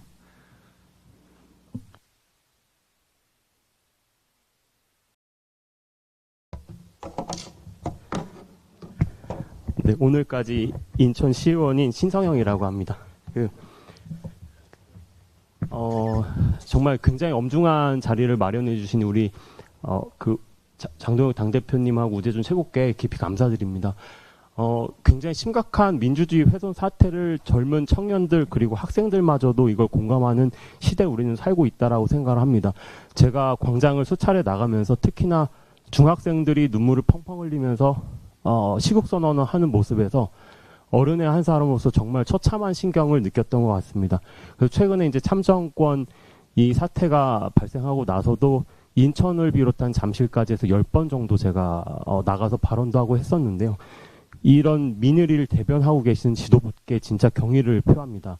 그리고 그런 측면에서 제가 여기는 이제 청년국의 이제 공개회의라고 저는 생각을 하기 때문에 지금 우재준 최고께서 예전에 인천에 방문을 해주신 적이 있습니다. 그때도 제가 사실은 조금 수리돼서 책상을 쾅쾅 내려치면서 중학생들의 절규를 들어본 적이 있느냐라는 말씀을 드렸던 거로 기억을 합니다. 그래서 이 자리에 제가 공식적으로 요청드리는 거는 이런 엄중한 대한민국의 시국이 지금 굉장히 엄중하다라고 생각합니다. 이 자리도 그래서 만들어졌다라고 생각을 하기 때문에 최근에 이제 반복되는 이제 지도부 흔들기를 우재준 최고께서 어느 정도 하고 있다라고 저는 생각을 하는데 그거를 청년국의 정치인이자 청년 당원으로서 그걸 공식적으로 좀 멈춰주셨으면 하는 요청을 드립니다. 두 번째 요청 사항은 사실은 그 굉장히 행동파 지방의회 의원들이 많습니다. 저를 비롯해서 인천에서는 제가 자타공이 굉장히 열심히 좀 광장에도 나가고 지금 참정권 사태에도 참석을 했었는데요. 전국에 굉장히 많습니다. 그런데 저같이 뭐 돌쟁이 애기를 들쳐업고 광장에 나왔었던 뭐 김혜지라든지 최인호 같은 의원들 이번에 사실 지방선거에서 선택받지 못했습니다. 근데 이번에 지도부께서 이 공개 오디션이라는 제도를 만들어 주셔서 우리 인천광역시 의회에도 이범석이라는 후배가 탄생을 했습니다. 굉장히 유능한 정치적 자원이라고 생각을 하는데 그런 변화, 유의미한 변화를 만들어 주시면 깊이 감사드리고 그래서 조강특위 같은 것도 국민 공개 오디션 하셔가지고 이런 자유대한민국을 바로 세우고자 하는 이런 행동파라든지 이런 그 염원을 잘 담아낼 수 있는 정치인을 좀 발굴해 내주시는데 힘을 보태주셨으면 합니다. 네, 이상입니다. 네, 감사합니다. 선생님. 오늘 뭐 본질적인 얘기는 그 선거 문제라서 또 시간을 할애하고 싶지만 죄송하지만 지금 시간이 그래서 다음에 저 의견을 주시면 좋겠고요. 다음엔 제가 꼭 그 우리 선생님께 그 발언 기회를 드리도록 하겠습니다. 오늘 미안합니다. 성함이 저 끝에 미안합니다. 더 말씀을 못 드리게 해서. 자, 그러면 시간상 마지막으로 우리 장동혁 대표님 말씀 듣고 아쉽지만 이 시간을 마무리하도록 하겠습니다.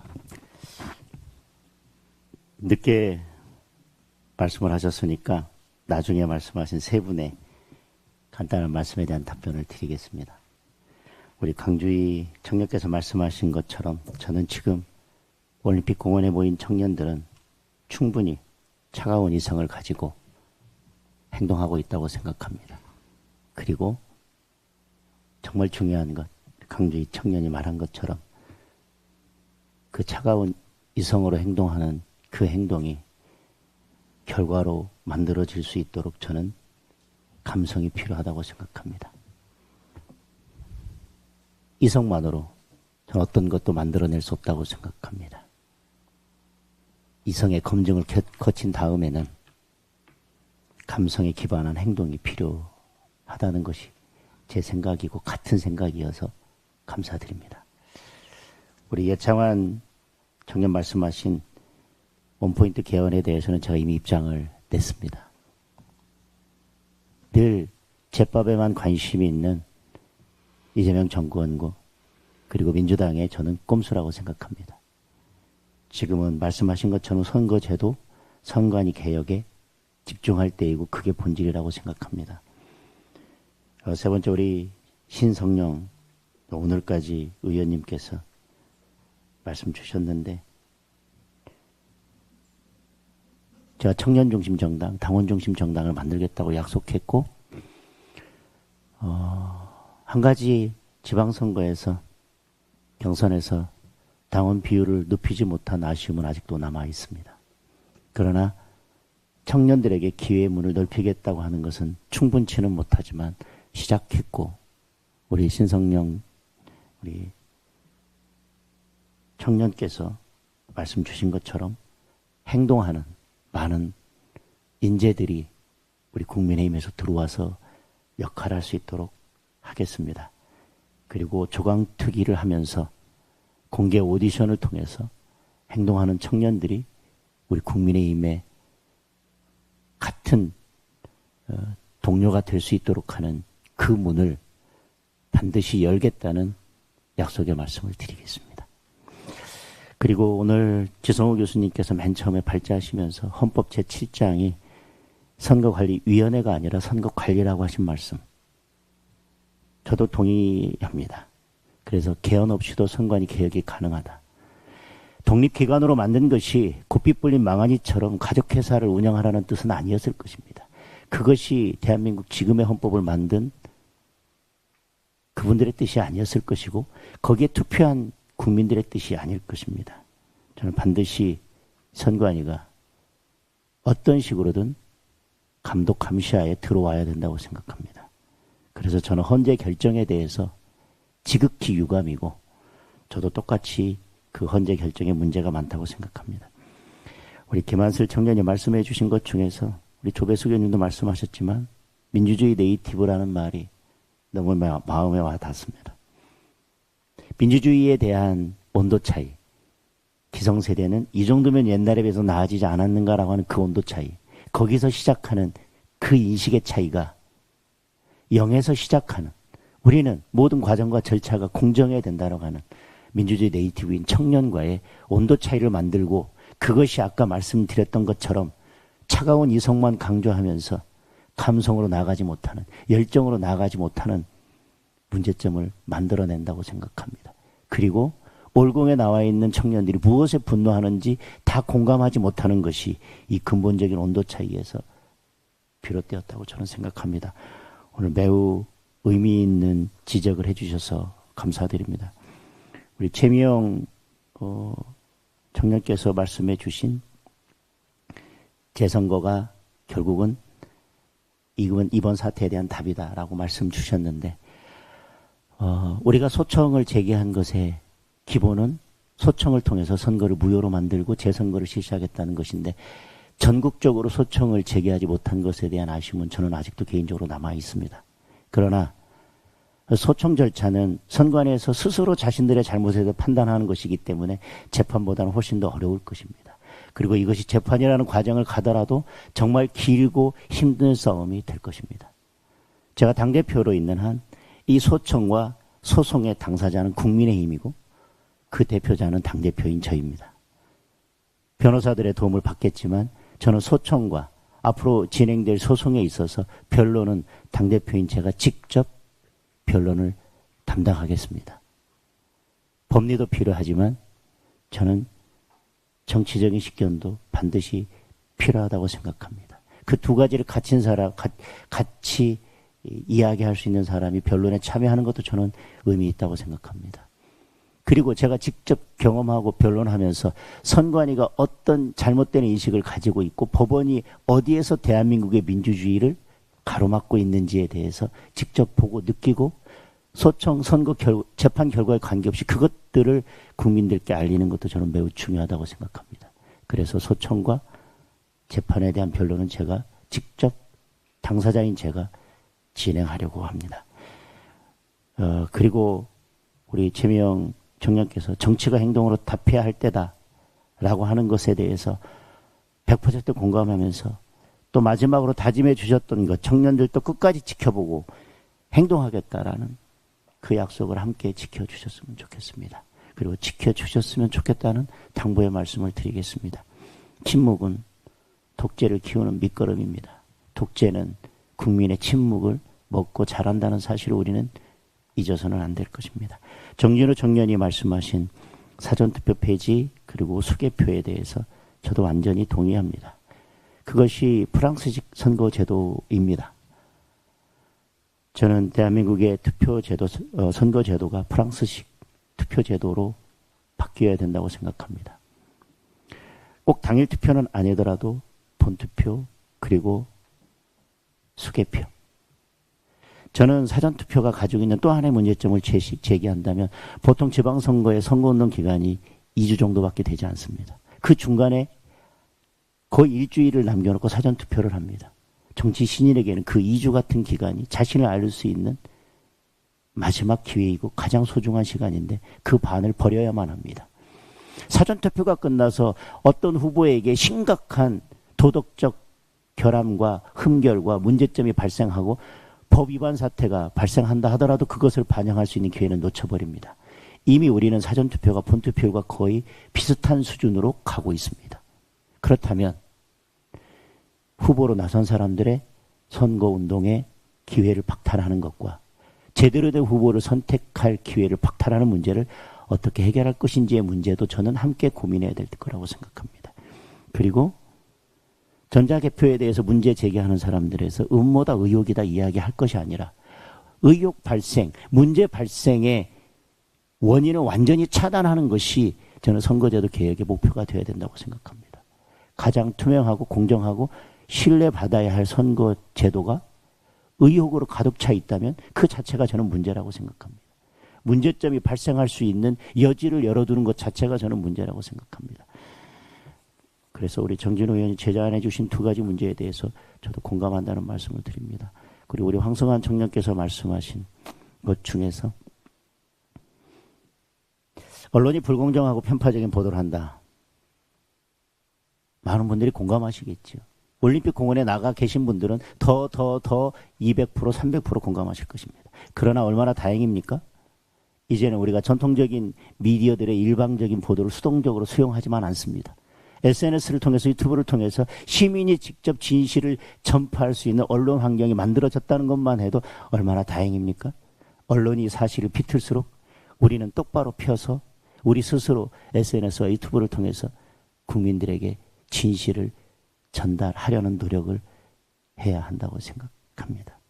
그리고 참정권 훼손 문제를 해결할 수 있는 유일한 제도권의 정치 집단은 국민의힘밖에 없다는 그 말씀에 100% 공감합니다. 그래서 우리가 이 문제에 천착해서 시민들과 함께 싸우지 못한다면 저는 국민의힘이 그 책임에서 자유로울 수 없다고 생각합니다.